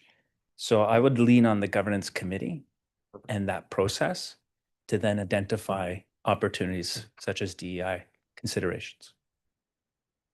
Just wanted to see if there was a wish list from governance, that's all. At the moment, there is no wish list. Thank you. Other questions? One moment, Steve. Do you think that, is there any need for clarification of the policies on how to, if a person is not fulfilling their obligations to the board, missing meetings or not, doing the work that they're supposed to be doing and things like that, whether it be public or appointed or elected, the steps that are followed to sort of bring them in line with what's expected of them? Should that be clarified in a policy? Isn't that a policy that comes up for regular review? One moment, please. Fazal wants to comment. I was just going to mention that we do have a policy that speaks to that disqualification process and everything. So there are several steps to make sure. I think Amy might be able to speak to that a bit. Sorry, we'll just. Yeah, so in fact, that's not actually addressed in policy, it's addressed in bylaw. So the bylaws are not on the same governance review schedule as the governance policies themselves. So if the board would like to look at those criteria again, that would be an on-request process at this point, and we would bring those forward for you to look at. Okay, just so that the procedure steps are outlined to everybody so they know what to expect or not expect. Yeah, so we do have that process laid out. As Amy said, it's in bylaw, but it's very specific, including missing sort of 2 meetings in succession with sort of no explanation, but it doesn't go like straight to the highest level, like we start with a conversation and things like that. So we do have a pretty clear process. Yeah. Okay, Thanks, Steve. Thanks, Amy and Fazal. Derek, did you have a comment or question to add? No, I'm good, thank you. Thank you. Okay, back to you, Carlo. Okay, I believe we're on criteria number 7, board responsibility. This means that the board itself, not staff, is responsible for evaluating its performance, and that the role remains focused on governance rather than management of staff or daily operations. Now, I've determined that compliance has been fully achieved, as evidenced by the existence of the board effectiveness evaluation policy, continuous education and learning interventions offered to board members throughout the year. Any comments or questions there?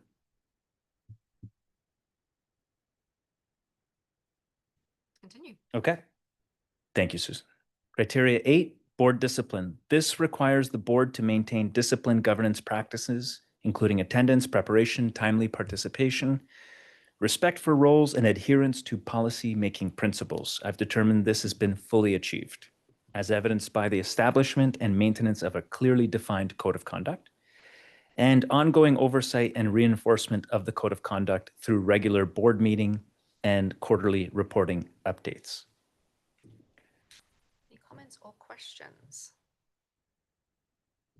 Now, just one point of clarification. So anything that I have put as evidenced by may not necessarily be everything as evidenced by. So there could be other things that you might be pointing to in the manual that say, well, actually, or as evidenced by something else. But it doesn't mean that I have not acknowledged it. It just means that, you know, the 2 points that I've put are sufficient for me.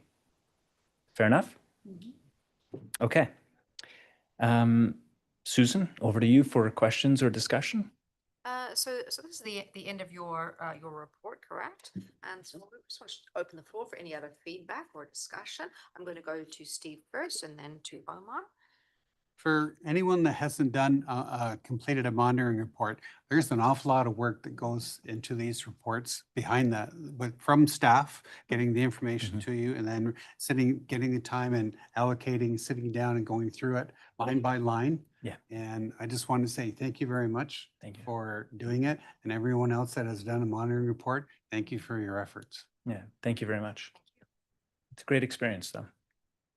Omar. Well, my question is based on your permission. If I should go back to number 3, as I revisited, that question came to mind. Be okay to ask? Sure. Number 3. Yeah. Role education. When you have done your analysis, your review, you mentioned here government training and discipline hearing training. I don't know if you've taken, every training, there's a cost involved in it. I don't know if you, in this regard, if you've taken the cost factor into consideration when you highlighted these 2 aspects of additional training. What it may cost the college, and if this will be like a time factor in terms of achieving the objectives. So the answer to the question is no, did not take in cost, because the training right now, with the exception of building out self-paced options, the training that currently exists is sufficient. So there's no judgment or deficiencies in what's currently available. The suggestion is to start with a structured path. So putting those current assets, current resources in a linear fashion so that each of us know where we are in this learning journey. So at that point, that first key action should not really lend to a significant cost, if any, at all. I was thinking in terms of to have a more effective and meaningful training is to have some experts to guide us into the training. Well, so a portion of our training is still provided by experts. Is that correct? Yeah. To make a comment, if it would help. So certainly there is a cost for, when we bring people in for training. And just based on the conversation that I was hearing earlier about, maybe the development of some other training resources for the board, there's potentially a cost associated with that. So it sounds to me like the direction was to have that brought back to the staff and the governance committee to look into. And any proposal brought forward will outline the cost, the timelines, all of those factors so that the board can make an informed decision about balancing your educational needs with the cost resources that would be put into that. Does that answer your question? Fair enough. One more point actually that I will touch on is every year in the budgeting process, there's a line item devoted to board development and training. So that is visited with the board on an annual basis to make sure we're assigning the right amount of resources to that line item. So one point to add, I know we mentioned, but experts, we do have experts internally, but cost builds up when we have external experts to guide us along. So that's where my question gives rise to. Right. Yeah. So if I'm understanding your question, it's have we factored in the cost of bringing in more experts and possibly bring more resources, more training resources by outside experts? And so the short answer to that is no. And then the long answer is we can revisit it for something, because we know training is a budget line item for us to think about. And so that would be a really good idea to bring it forward. And then, of course, the governance committee can play any role that you'd like for us to, as it relates to our role, our scope, and say, hey, is this something that we want to ensure there's a process for board members and make sure that they're at this point by this time within, they're serving on the board. Yeah. I see a hand for, so do you want to respond to that? I'll go to Derek. Okay, thank you. Go ahead, Derek. Just want to take a moment to remind everybody that this is Carlos's assessment of where we stand in our current situation with suggestions on how to improve. There are going to be costs, there are going to be things that are going to need to happen. And it's amazing that we're having that conversation. And thank you, Carlos, for doing that. But again, this is kind of this is where it is. There's no plan because that's not what this is. So, but thank you for this. Yeah, you're welcome. Thank you. I would, in a moment, I'm going to ask that we move on, but I can see that Bazal has something to say. Just adding one comment. Most of our training, we do try to rely on external resources. So governance, you'll hear from Sandy at times. This afternoon, you'll be hearing from Anastasia from SML, the legal firm that we do a little bit of work with. So we do try to bring a myriad of external resources. I think it might be boring a little bit to hear us all the time. So we do try to balance it with internal and external resources. And we, as Amy mentioned, in the fall, we try to predict based on the feedback we received through surveys and things from the board about what type of training they're looking for. We try to pre-budget for it in the fall so that we can execute the following year. So those surveys that you fill out are very important for us to hear from you as to where you might want further training. Yeah. Just to reiterate again, the evaluation did not suggest that there's no resources or adequate resources, or even adequate resources from experts. So it's not a question of resources, it's a question of ordering them in a logical format for someone who becomes a board member. That's it. Thank you. All right. Thank you so much, Carlo, and thank you for your flexibility in going before lunch. He gets all the tough spots being between us and breaks. And this, just to be clear, this was for information only, so no motion is required. And so,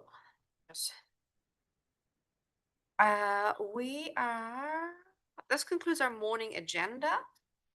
And so for anyone joining us on YouTube, we will be back here at 1 p.m. Before we start our lunch break, we would like to take some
All right, thank you. I hope everyone had a good break. Yay! Woo! That's good. That's a good sound for the break. Okay, let's move on to the department spotlight. This quarter, we will hear from the professional conduct department. Gazelle, I will ask you to introduce the conduct department. Wonderful. And I am all good to go. Yes, I am. Thank you. Okay, so at each board meeting, we try to spotlight one of the college's departments so that the board can get to know who's in the department and kind of what they do, a bit of a snapshot. So on deck today is the conduct department, professional conduct. And we have with us today our Director of Professional Conduct, Raj Bhatti, and Senior Coordinator, Tertia Van Jaarsveld. So Raj, over to you both to present. Thank you, Fazal, and thank you everyone for being here today. My name is Raj Bhatti. I'm the Director of Professional Conduct, and I'm joined today by my Senior Coordinator, Tertia Van Jaarsveld. We're also supported by Maria Bigos. She's our in-house investigator. So today we will be talking to you about two board-led initiatives that was on the strategic plan for the last 2 cycles now. So I'll pass it over to Tertia to give us a start. Thank you, Raj. As Raj mentioned, Early Resolution is a board-led initiative introduced as part of the college strategic plan to strengthen the public protection while also improving the experience for registrants and for patients. So with that in mind, let's take a look at what Early Resolution actually is. So Early Resolution is an informal, voluntary process that the college offers to help individuals address concerns about an optician before a formal complaint is filed. It reflects our right touch regulation approach by using the minimum regulatory force necessary to protect the public. And even though we operate within legislative constraints, regulators have found new avenues like Early Resolution that allow us to address concerns effectively and without defaulting to a formal investigation. Importantly, to note that this process is designed with the patient in mind. It gives individuals a way to raise concerns and have them addressed quickly, respectfully, and without necessary escalation. The focus for Early Resolution is communication, clarifying issues, and finding solutions that both parties can accept. We're kind of looking for a both parties win situation. So why do we use Early Resolution? Many concerns that we receive roots from miscommunication or misunderstandings, and these issues don't always require a full formal investigation. Early Resolution allows us to apply the least intrusive regulatory response, resolve conflicts faster and with less conflict, support both parties in reaching a mutually acceptable agreement, use college resources efficiently while maintaining strong public protection. And importantly, because of Early Resolution, our complaints numbers have improved significantly. By resolving lower risk concerns early, we have reduced the volume of matters entering the formal complaint system. And this is exactly what right touch regulations calls for. The right response at the right time, using the right level of regulatory intervention. So who does Early Resolution benefit?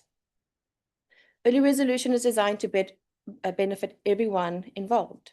So we have the individual raising their concern, they get a fast response from the college, they get heard while maintaining the right to file a formal complaint. For the optician involved, they can clarify what happened without the stress of a formal complaint and gain a better understanding of the expectations and standards. This process also gives the college an opportunity to provide education or guidance in areas the optician may not be familiar with. For the college and the public, we can focus investigative resources on matters that truly require them, while still resolving lower risk concerns fairly and transparently. If you look at this diagram, this is typically what happens with Early Resolution. So when the college receives an inquiry, it can either go the Early Resolution route or the formal complaint route. If it goes the formal complaint route, the college will open a formal complaint, investigate it, and the ICRC will review it. If the inquiry received falls under resolution, the college will decide, number one, can it investigate the inquiry or not. So if the college cannot investigate the inquiry, it will be cases of sexual abuse, fraud, discipline matters, or referrals that do require a formal investigation. If the college can proceed with early resolution, it would be for matters including communication or miscommunication, failure to provide PD measurements, or failure to provide health records, or any other complaint or inquiry that the college deems fit.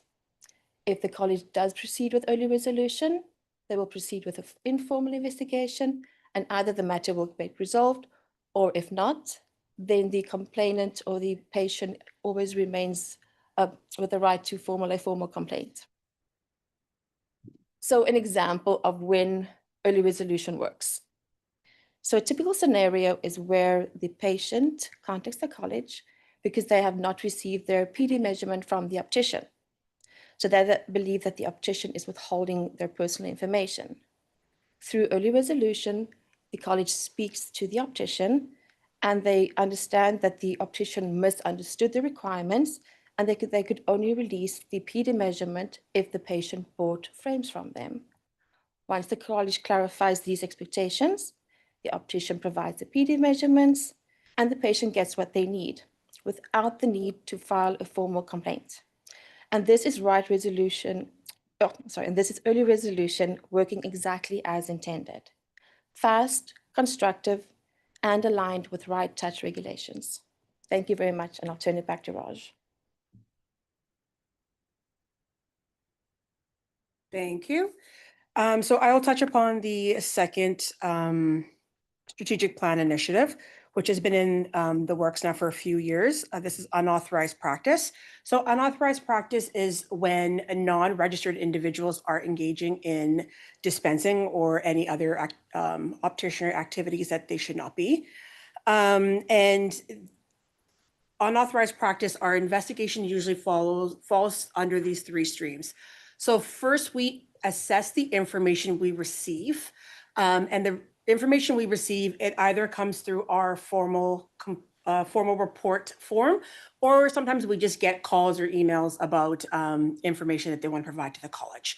So we assess this information. Do we have enough to proceed? We also do internal searches where we look up the store and or individuals involved in these stores. And then we contact the businesses to speak to owners, staff, any registered opticians at this location. Sometimes there's registered optometrists as well. And we just gain a better understanding of what is going on here.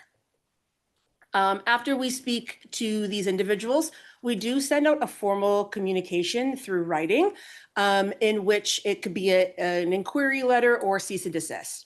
Cease and desist is quite straightforward. We are asking them to stop engaging in unauthorized practice and that the college can take measures if they don't stop. An inquiry letter, we are seeking compliance from them. So if we had spoken to them earlier on the phone, we are just confirming the details in writing and having them sign off on who is the responsible dispenser, as well as seeking compliance from those who are not registered to not be engaging in any opticianary tasks. And then the last stream is escalation. So if they don't reply to us or they keep flouting the rules, we can escalate, and we have done this a few times now. Usually we start with the secret shop, and this is where we send in an investigator to find out what's going on. And if we have enough information, that usually leads to legal proceedings where our legal team takes over and seeks an injunction where they see fit. So I'll give you a scenario of typically what happens when we receive information. So let's say we receive information from the reporter where they were browsing at an optical store in the mall and they witnessed two women dispensing eyewear and contact lenses. Both individuals didn't seem to be wearing their college badges at the time. And when the reporter looked up the store on our public register, they were unable to locate them. So with this information, we would typically take a look, do our internal searches. And in a case like this, we have found individuals listed to the store. But because in this scenario, they didn't have their names available to them, they wouldn't know that. So we would call the store, ask them what's going on, who is responsible for dispensing. Let's say in this scenario, they provide us the names of these 2 individuals. We would speak to these individuals as well, gain clarity as to what tasks they're doing, what they're responsible for. Are they delegating any tasks? And this also gives us the opportunity to remind them, of their obligation to wear their badge, their college badge, as identifiers at all times when on the floor, as well as reminding them to update the public register to include this as a practice location. This does seem to trip up some people that we've come across. There is an obligation to provide the primary location and secondary locations as well. So the college does take checks. We do have checks and balances to make sure that we are running as smoothly and right touch as possible. So I wanted to go over some 3 main myths that we come across. So the college knows everything.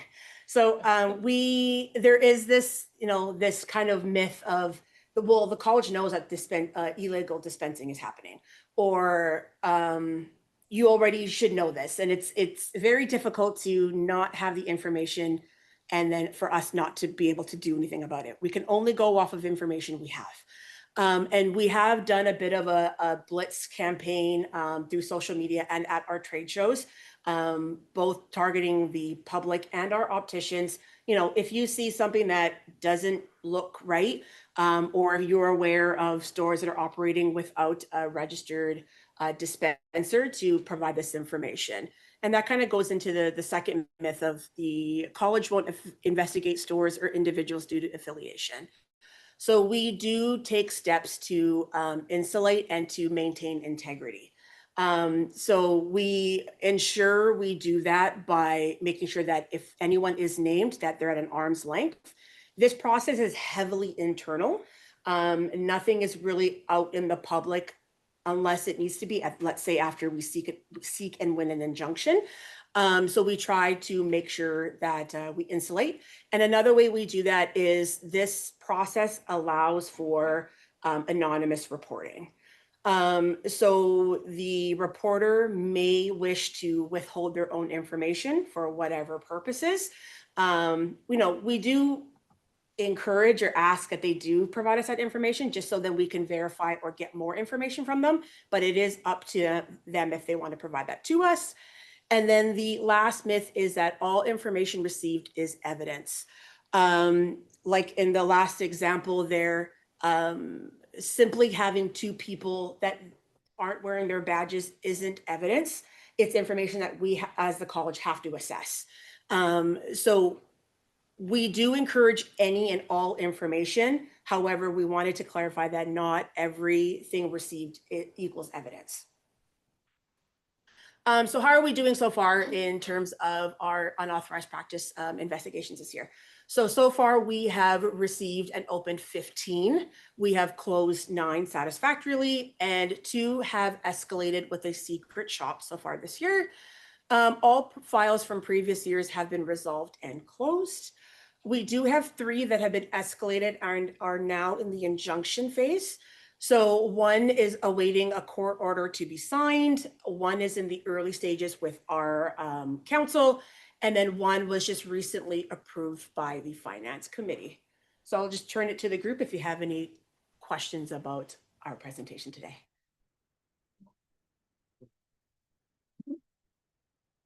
What questions do we have from the board? Steve, one moment.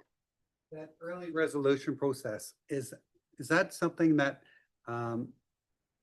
letter writers that write in fictitious complaints, and not just to this college, to other colleges as well?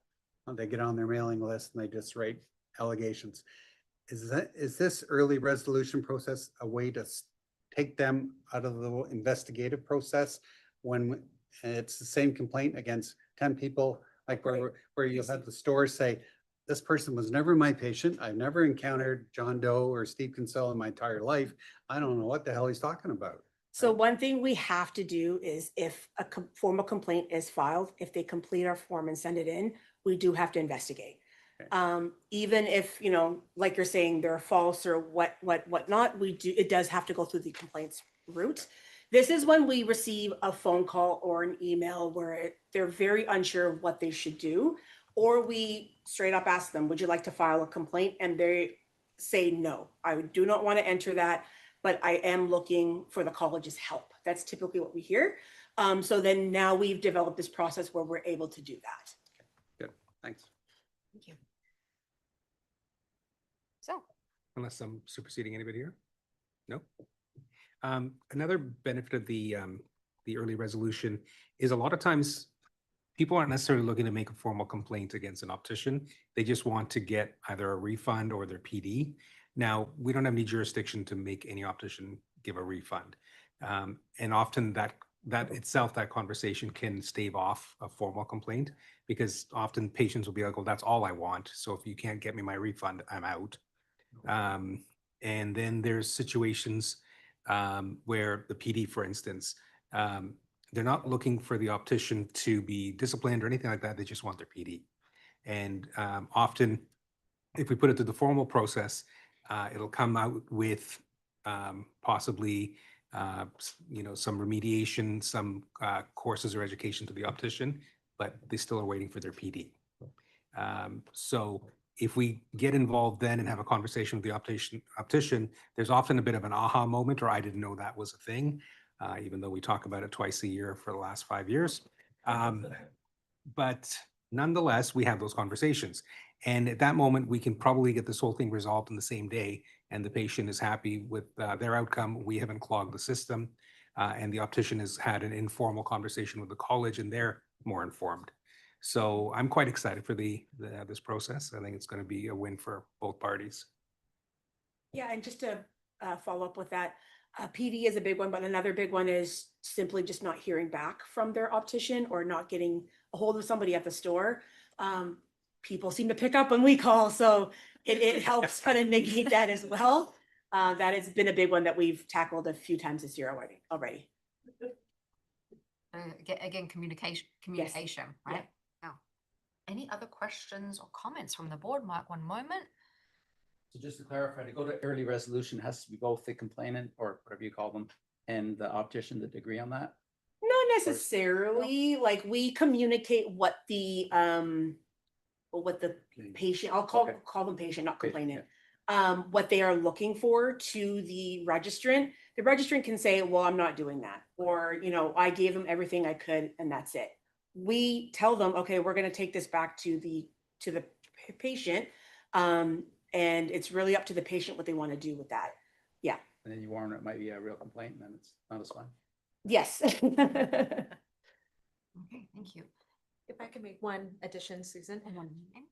Go ahead. So one thing that's really important about this process, kind of to the scenario that you were just describing, is we can't and we never would remove someone's right to make a formal complaint at any stage. So even if it seems on our end that everyone should be pleased with the outcome, that never removes their right to make a formal complaint. That right exists under the legislation, and that's theirs to leverage at any stage that they see fit. So there are certainly instances where sometimes there's a little bit of back and forth, and it seems like, you know, not really reaching a point in the middle where everyone is satisfied or satisfied enough to move on. The staff reach a certain point where they say, you know, I think we've taken this as far as we can go in terms of early resolution. If you wish to proceed with a formal complaint, here's the steps to go ahead and do that, because we do have to balance resources with the desire to obviously eliminate the need for low risk matters to go through the formal process. Ultimately, there's, you know, other priorities. We have a small team that they need to turn their minds to, so they can only do so much back and forth before they might just say, it's up to you at this point to proceed if you choose. Thank you, Amy. Any other comments or questions from the board? Okay. So once again, thank you so much, Raj and Tersha, for your informative presentation.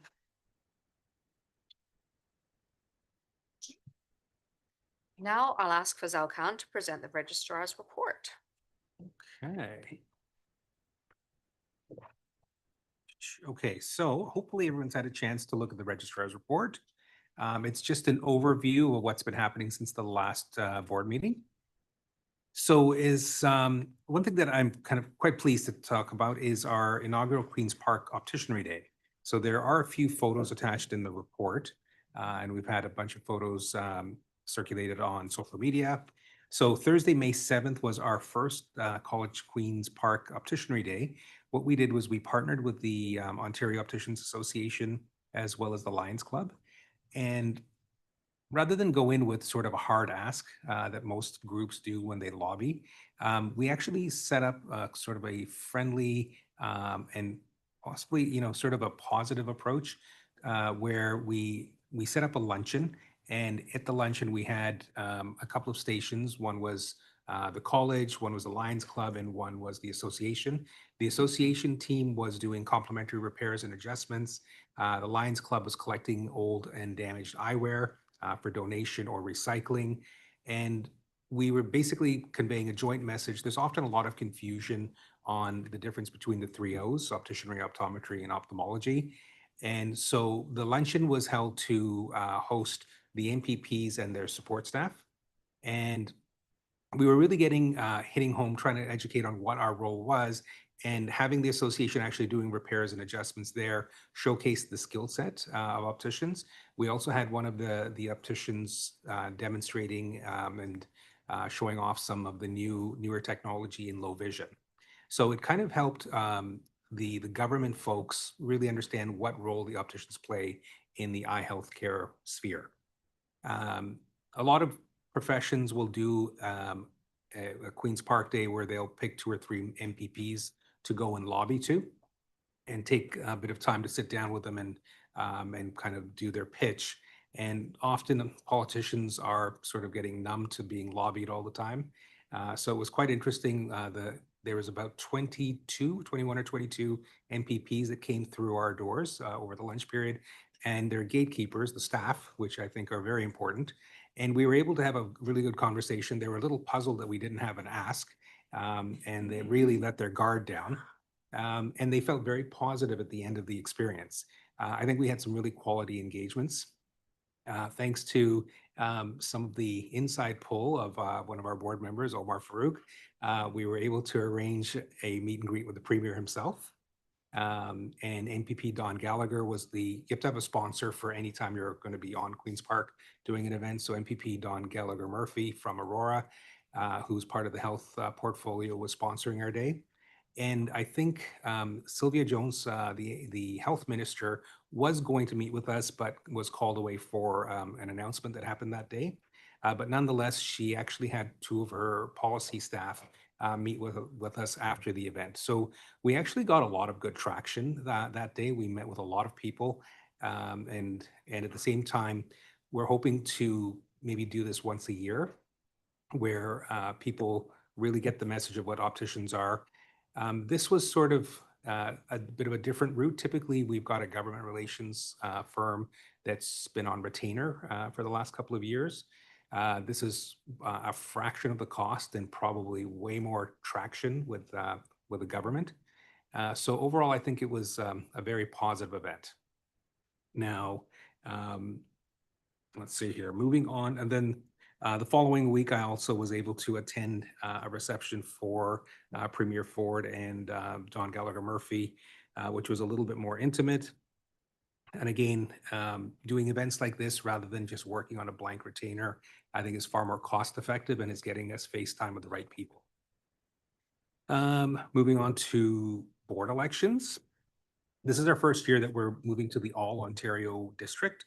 And we have often struggled, and surprisingly, especially with Toronto, and I'm guessing that a lot of people work in Toronto but don't live in Toronto, but we were having trouble finding people to run. So with 3 districts coming to an end, expiring at the end of December, District 1, 5, and 8, these seats will now fall under the all Ontario district. And I'm pleased to say that we have a lot of interest that's been expressed. We ran and closed the nominations. We've got 8 people who have expressed interest and have got their nominations packages in. I think next week or so, I think June 9th, this will be the first of our screening days. So we'll screen these candidates, and then in the fall, we'll be running the election. But the nice thing is that we've actually got an abundance of people. We've got 3 seats to fill and 8 people vying for them. So that's kind of a first for us. Registration support, we continue to hold webinars and seminars. So we had a good attendance when we were talking about the launch of our standards of practice. I think we had almost 400 opticians attend that lunch and learn. We also ran one for the what's involved running as an elected member for the board of directors for the college. So I think we're making some progress in those arenas. Something that's sort of brewing in the rest of Canada, license harmonization. So most, like the opticians around the table all know, but for those who are public members, in Ontario, an optician dispenses eyeglasses and contact lenses right out of the gate. In many of the provinces across Canada, the regulator has the license broken into 2 pieces, eyeglasses only, and then contact lenses can be added afterwards. And so British Columbia, as of April 1st, has harmonized their license. So the, opticians are licensed to fit eyeglasses and contact lenses now. Now, a lot of opticians, when April 1st hit, didn't have the education in place and maybe have no desire to fit contact lenses. So the regulator out there has indicated on the public register a term, condition, and limitation, TCL, basically saying that this optician, while opticians can fit contact lenses, this particular optician has a limitation that they don't. That term and condition can be lifted if they do the requisite education and write the NACOR contact lens exam. There are some little complications under the mutual recognition agreement for those opticians with the TCL coming to Ontario. We have sought some external legal advice on this, and we'll be sort of grappling this at the registration committee level in the future. Other provinces, including, I believe, Manitoba, are considering harmonizing their licenses. So the nice thing is, from a public approach, pretty soon an optician will be an optician will be an optician. There won't be any jurisdictional differences. And for license reciprocity, it'll be that much easier. Because often when people come here with an eyeglass only certificate, we've got to turn them into an intern optician. They've got to do their their contact lens upgrading, write the exam, and then they can start practicing as an optician. So that's sort of in the works. There's a list of external events that we've been to. Fall has been busy, and we're trying to get out to as many events as possible. Usually it slows down a little bit in the summer, and then the fun begins again coming September with engagements. And I think that is it for my registrar's report. So happy to take any questions if you have. The carb coma is kicking in. Yeah. What questions do you have for Fazal? One moment, Steve. Fazal, do you need a motion to carry on with the government luncheon? You know what? We've kind of set an external relations budget that the board approved in the fall. So we're working well within it. So I think we're good. Yeah, thank you. Thank you. Any other questions? All right, then let's move on to the committee reports, and Fazal will take us through some highlights of those. Perfect. If you give me 2 seconds, my computer's just gone to sleep. Yep. Let's Okay, so hopefully you've got your package of committee reports, and we usually approve them omnibus in one go. I'll just give you a few highlights from each of the departments. So thank you, department heads, for sending me those.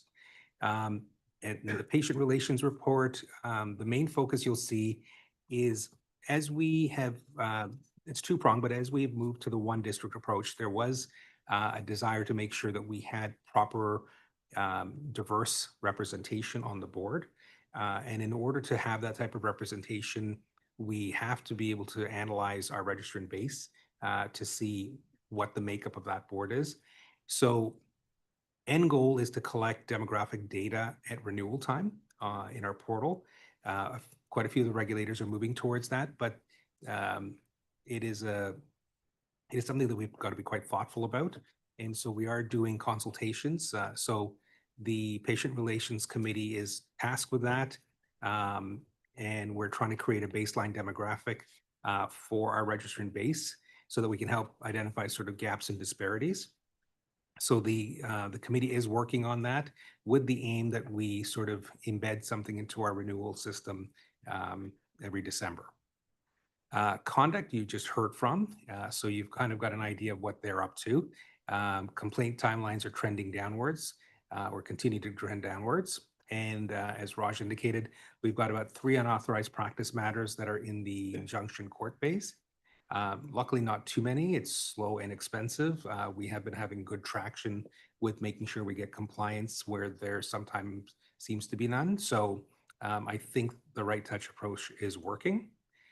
Registration post-renewal, we've seen a number of opticians who went into the inactive class and are requesting to move back to full registration or registered optician status. So it's an interesting trend. We were trying to figure out where the numbers are going to go that affects our revenue. So just sort of watching that trend.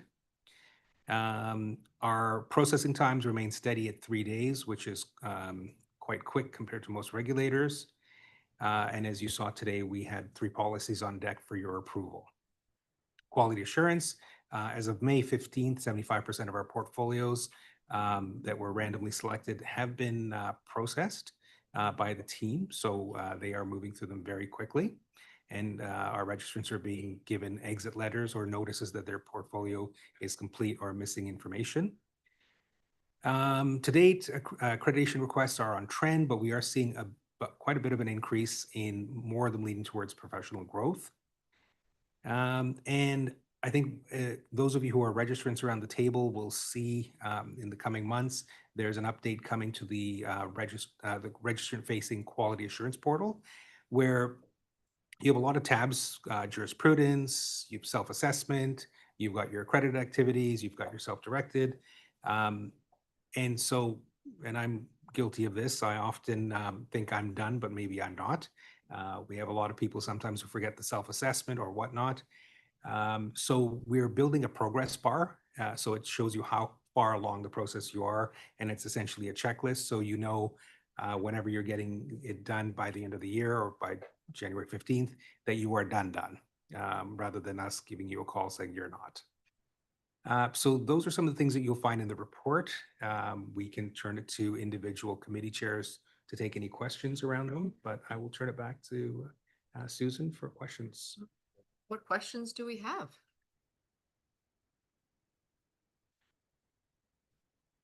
Yeah, definitely the carb coma is setting in. Yeah, It's that time. A lot of rice and pasta. All right. If there are no questions or concerns, then I am going to pass to Kevin for the motion. So I'll call for a motion to approve the committee reports and communications report as presented. Someone like to make a motion. Alicia, thank you. Can I get a seconder? Stephen? Or- All in favor? Motion has passed. Thank you. All right. That concludes the board meeting for today. Kevin, Now, over to you for a motion to adjourn. thank you. You can, would someone like to make a motion to adjourn the meeting, please? Omar, can you get a seconder, please? Pam, thank you. All in favor? Motion passes. Thank you. Thank you, everyone. I'll ask Emma to end the live stream.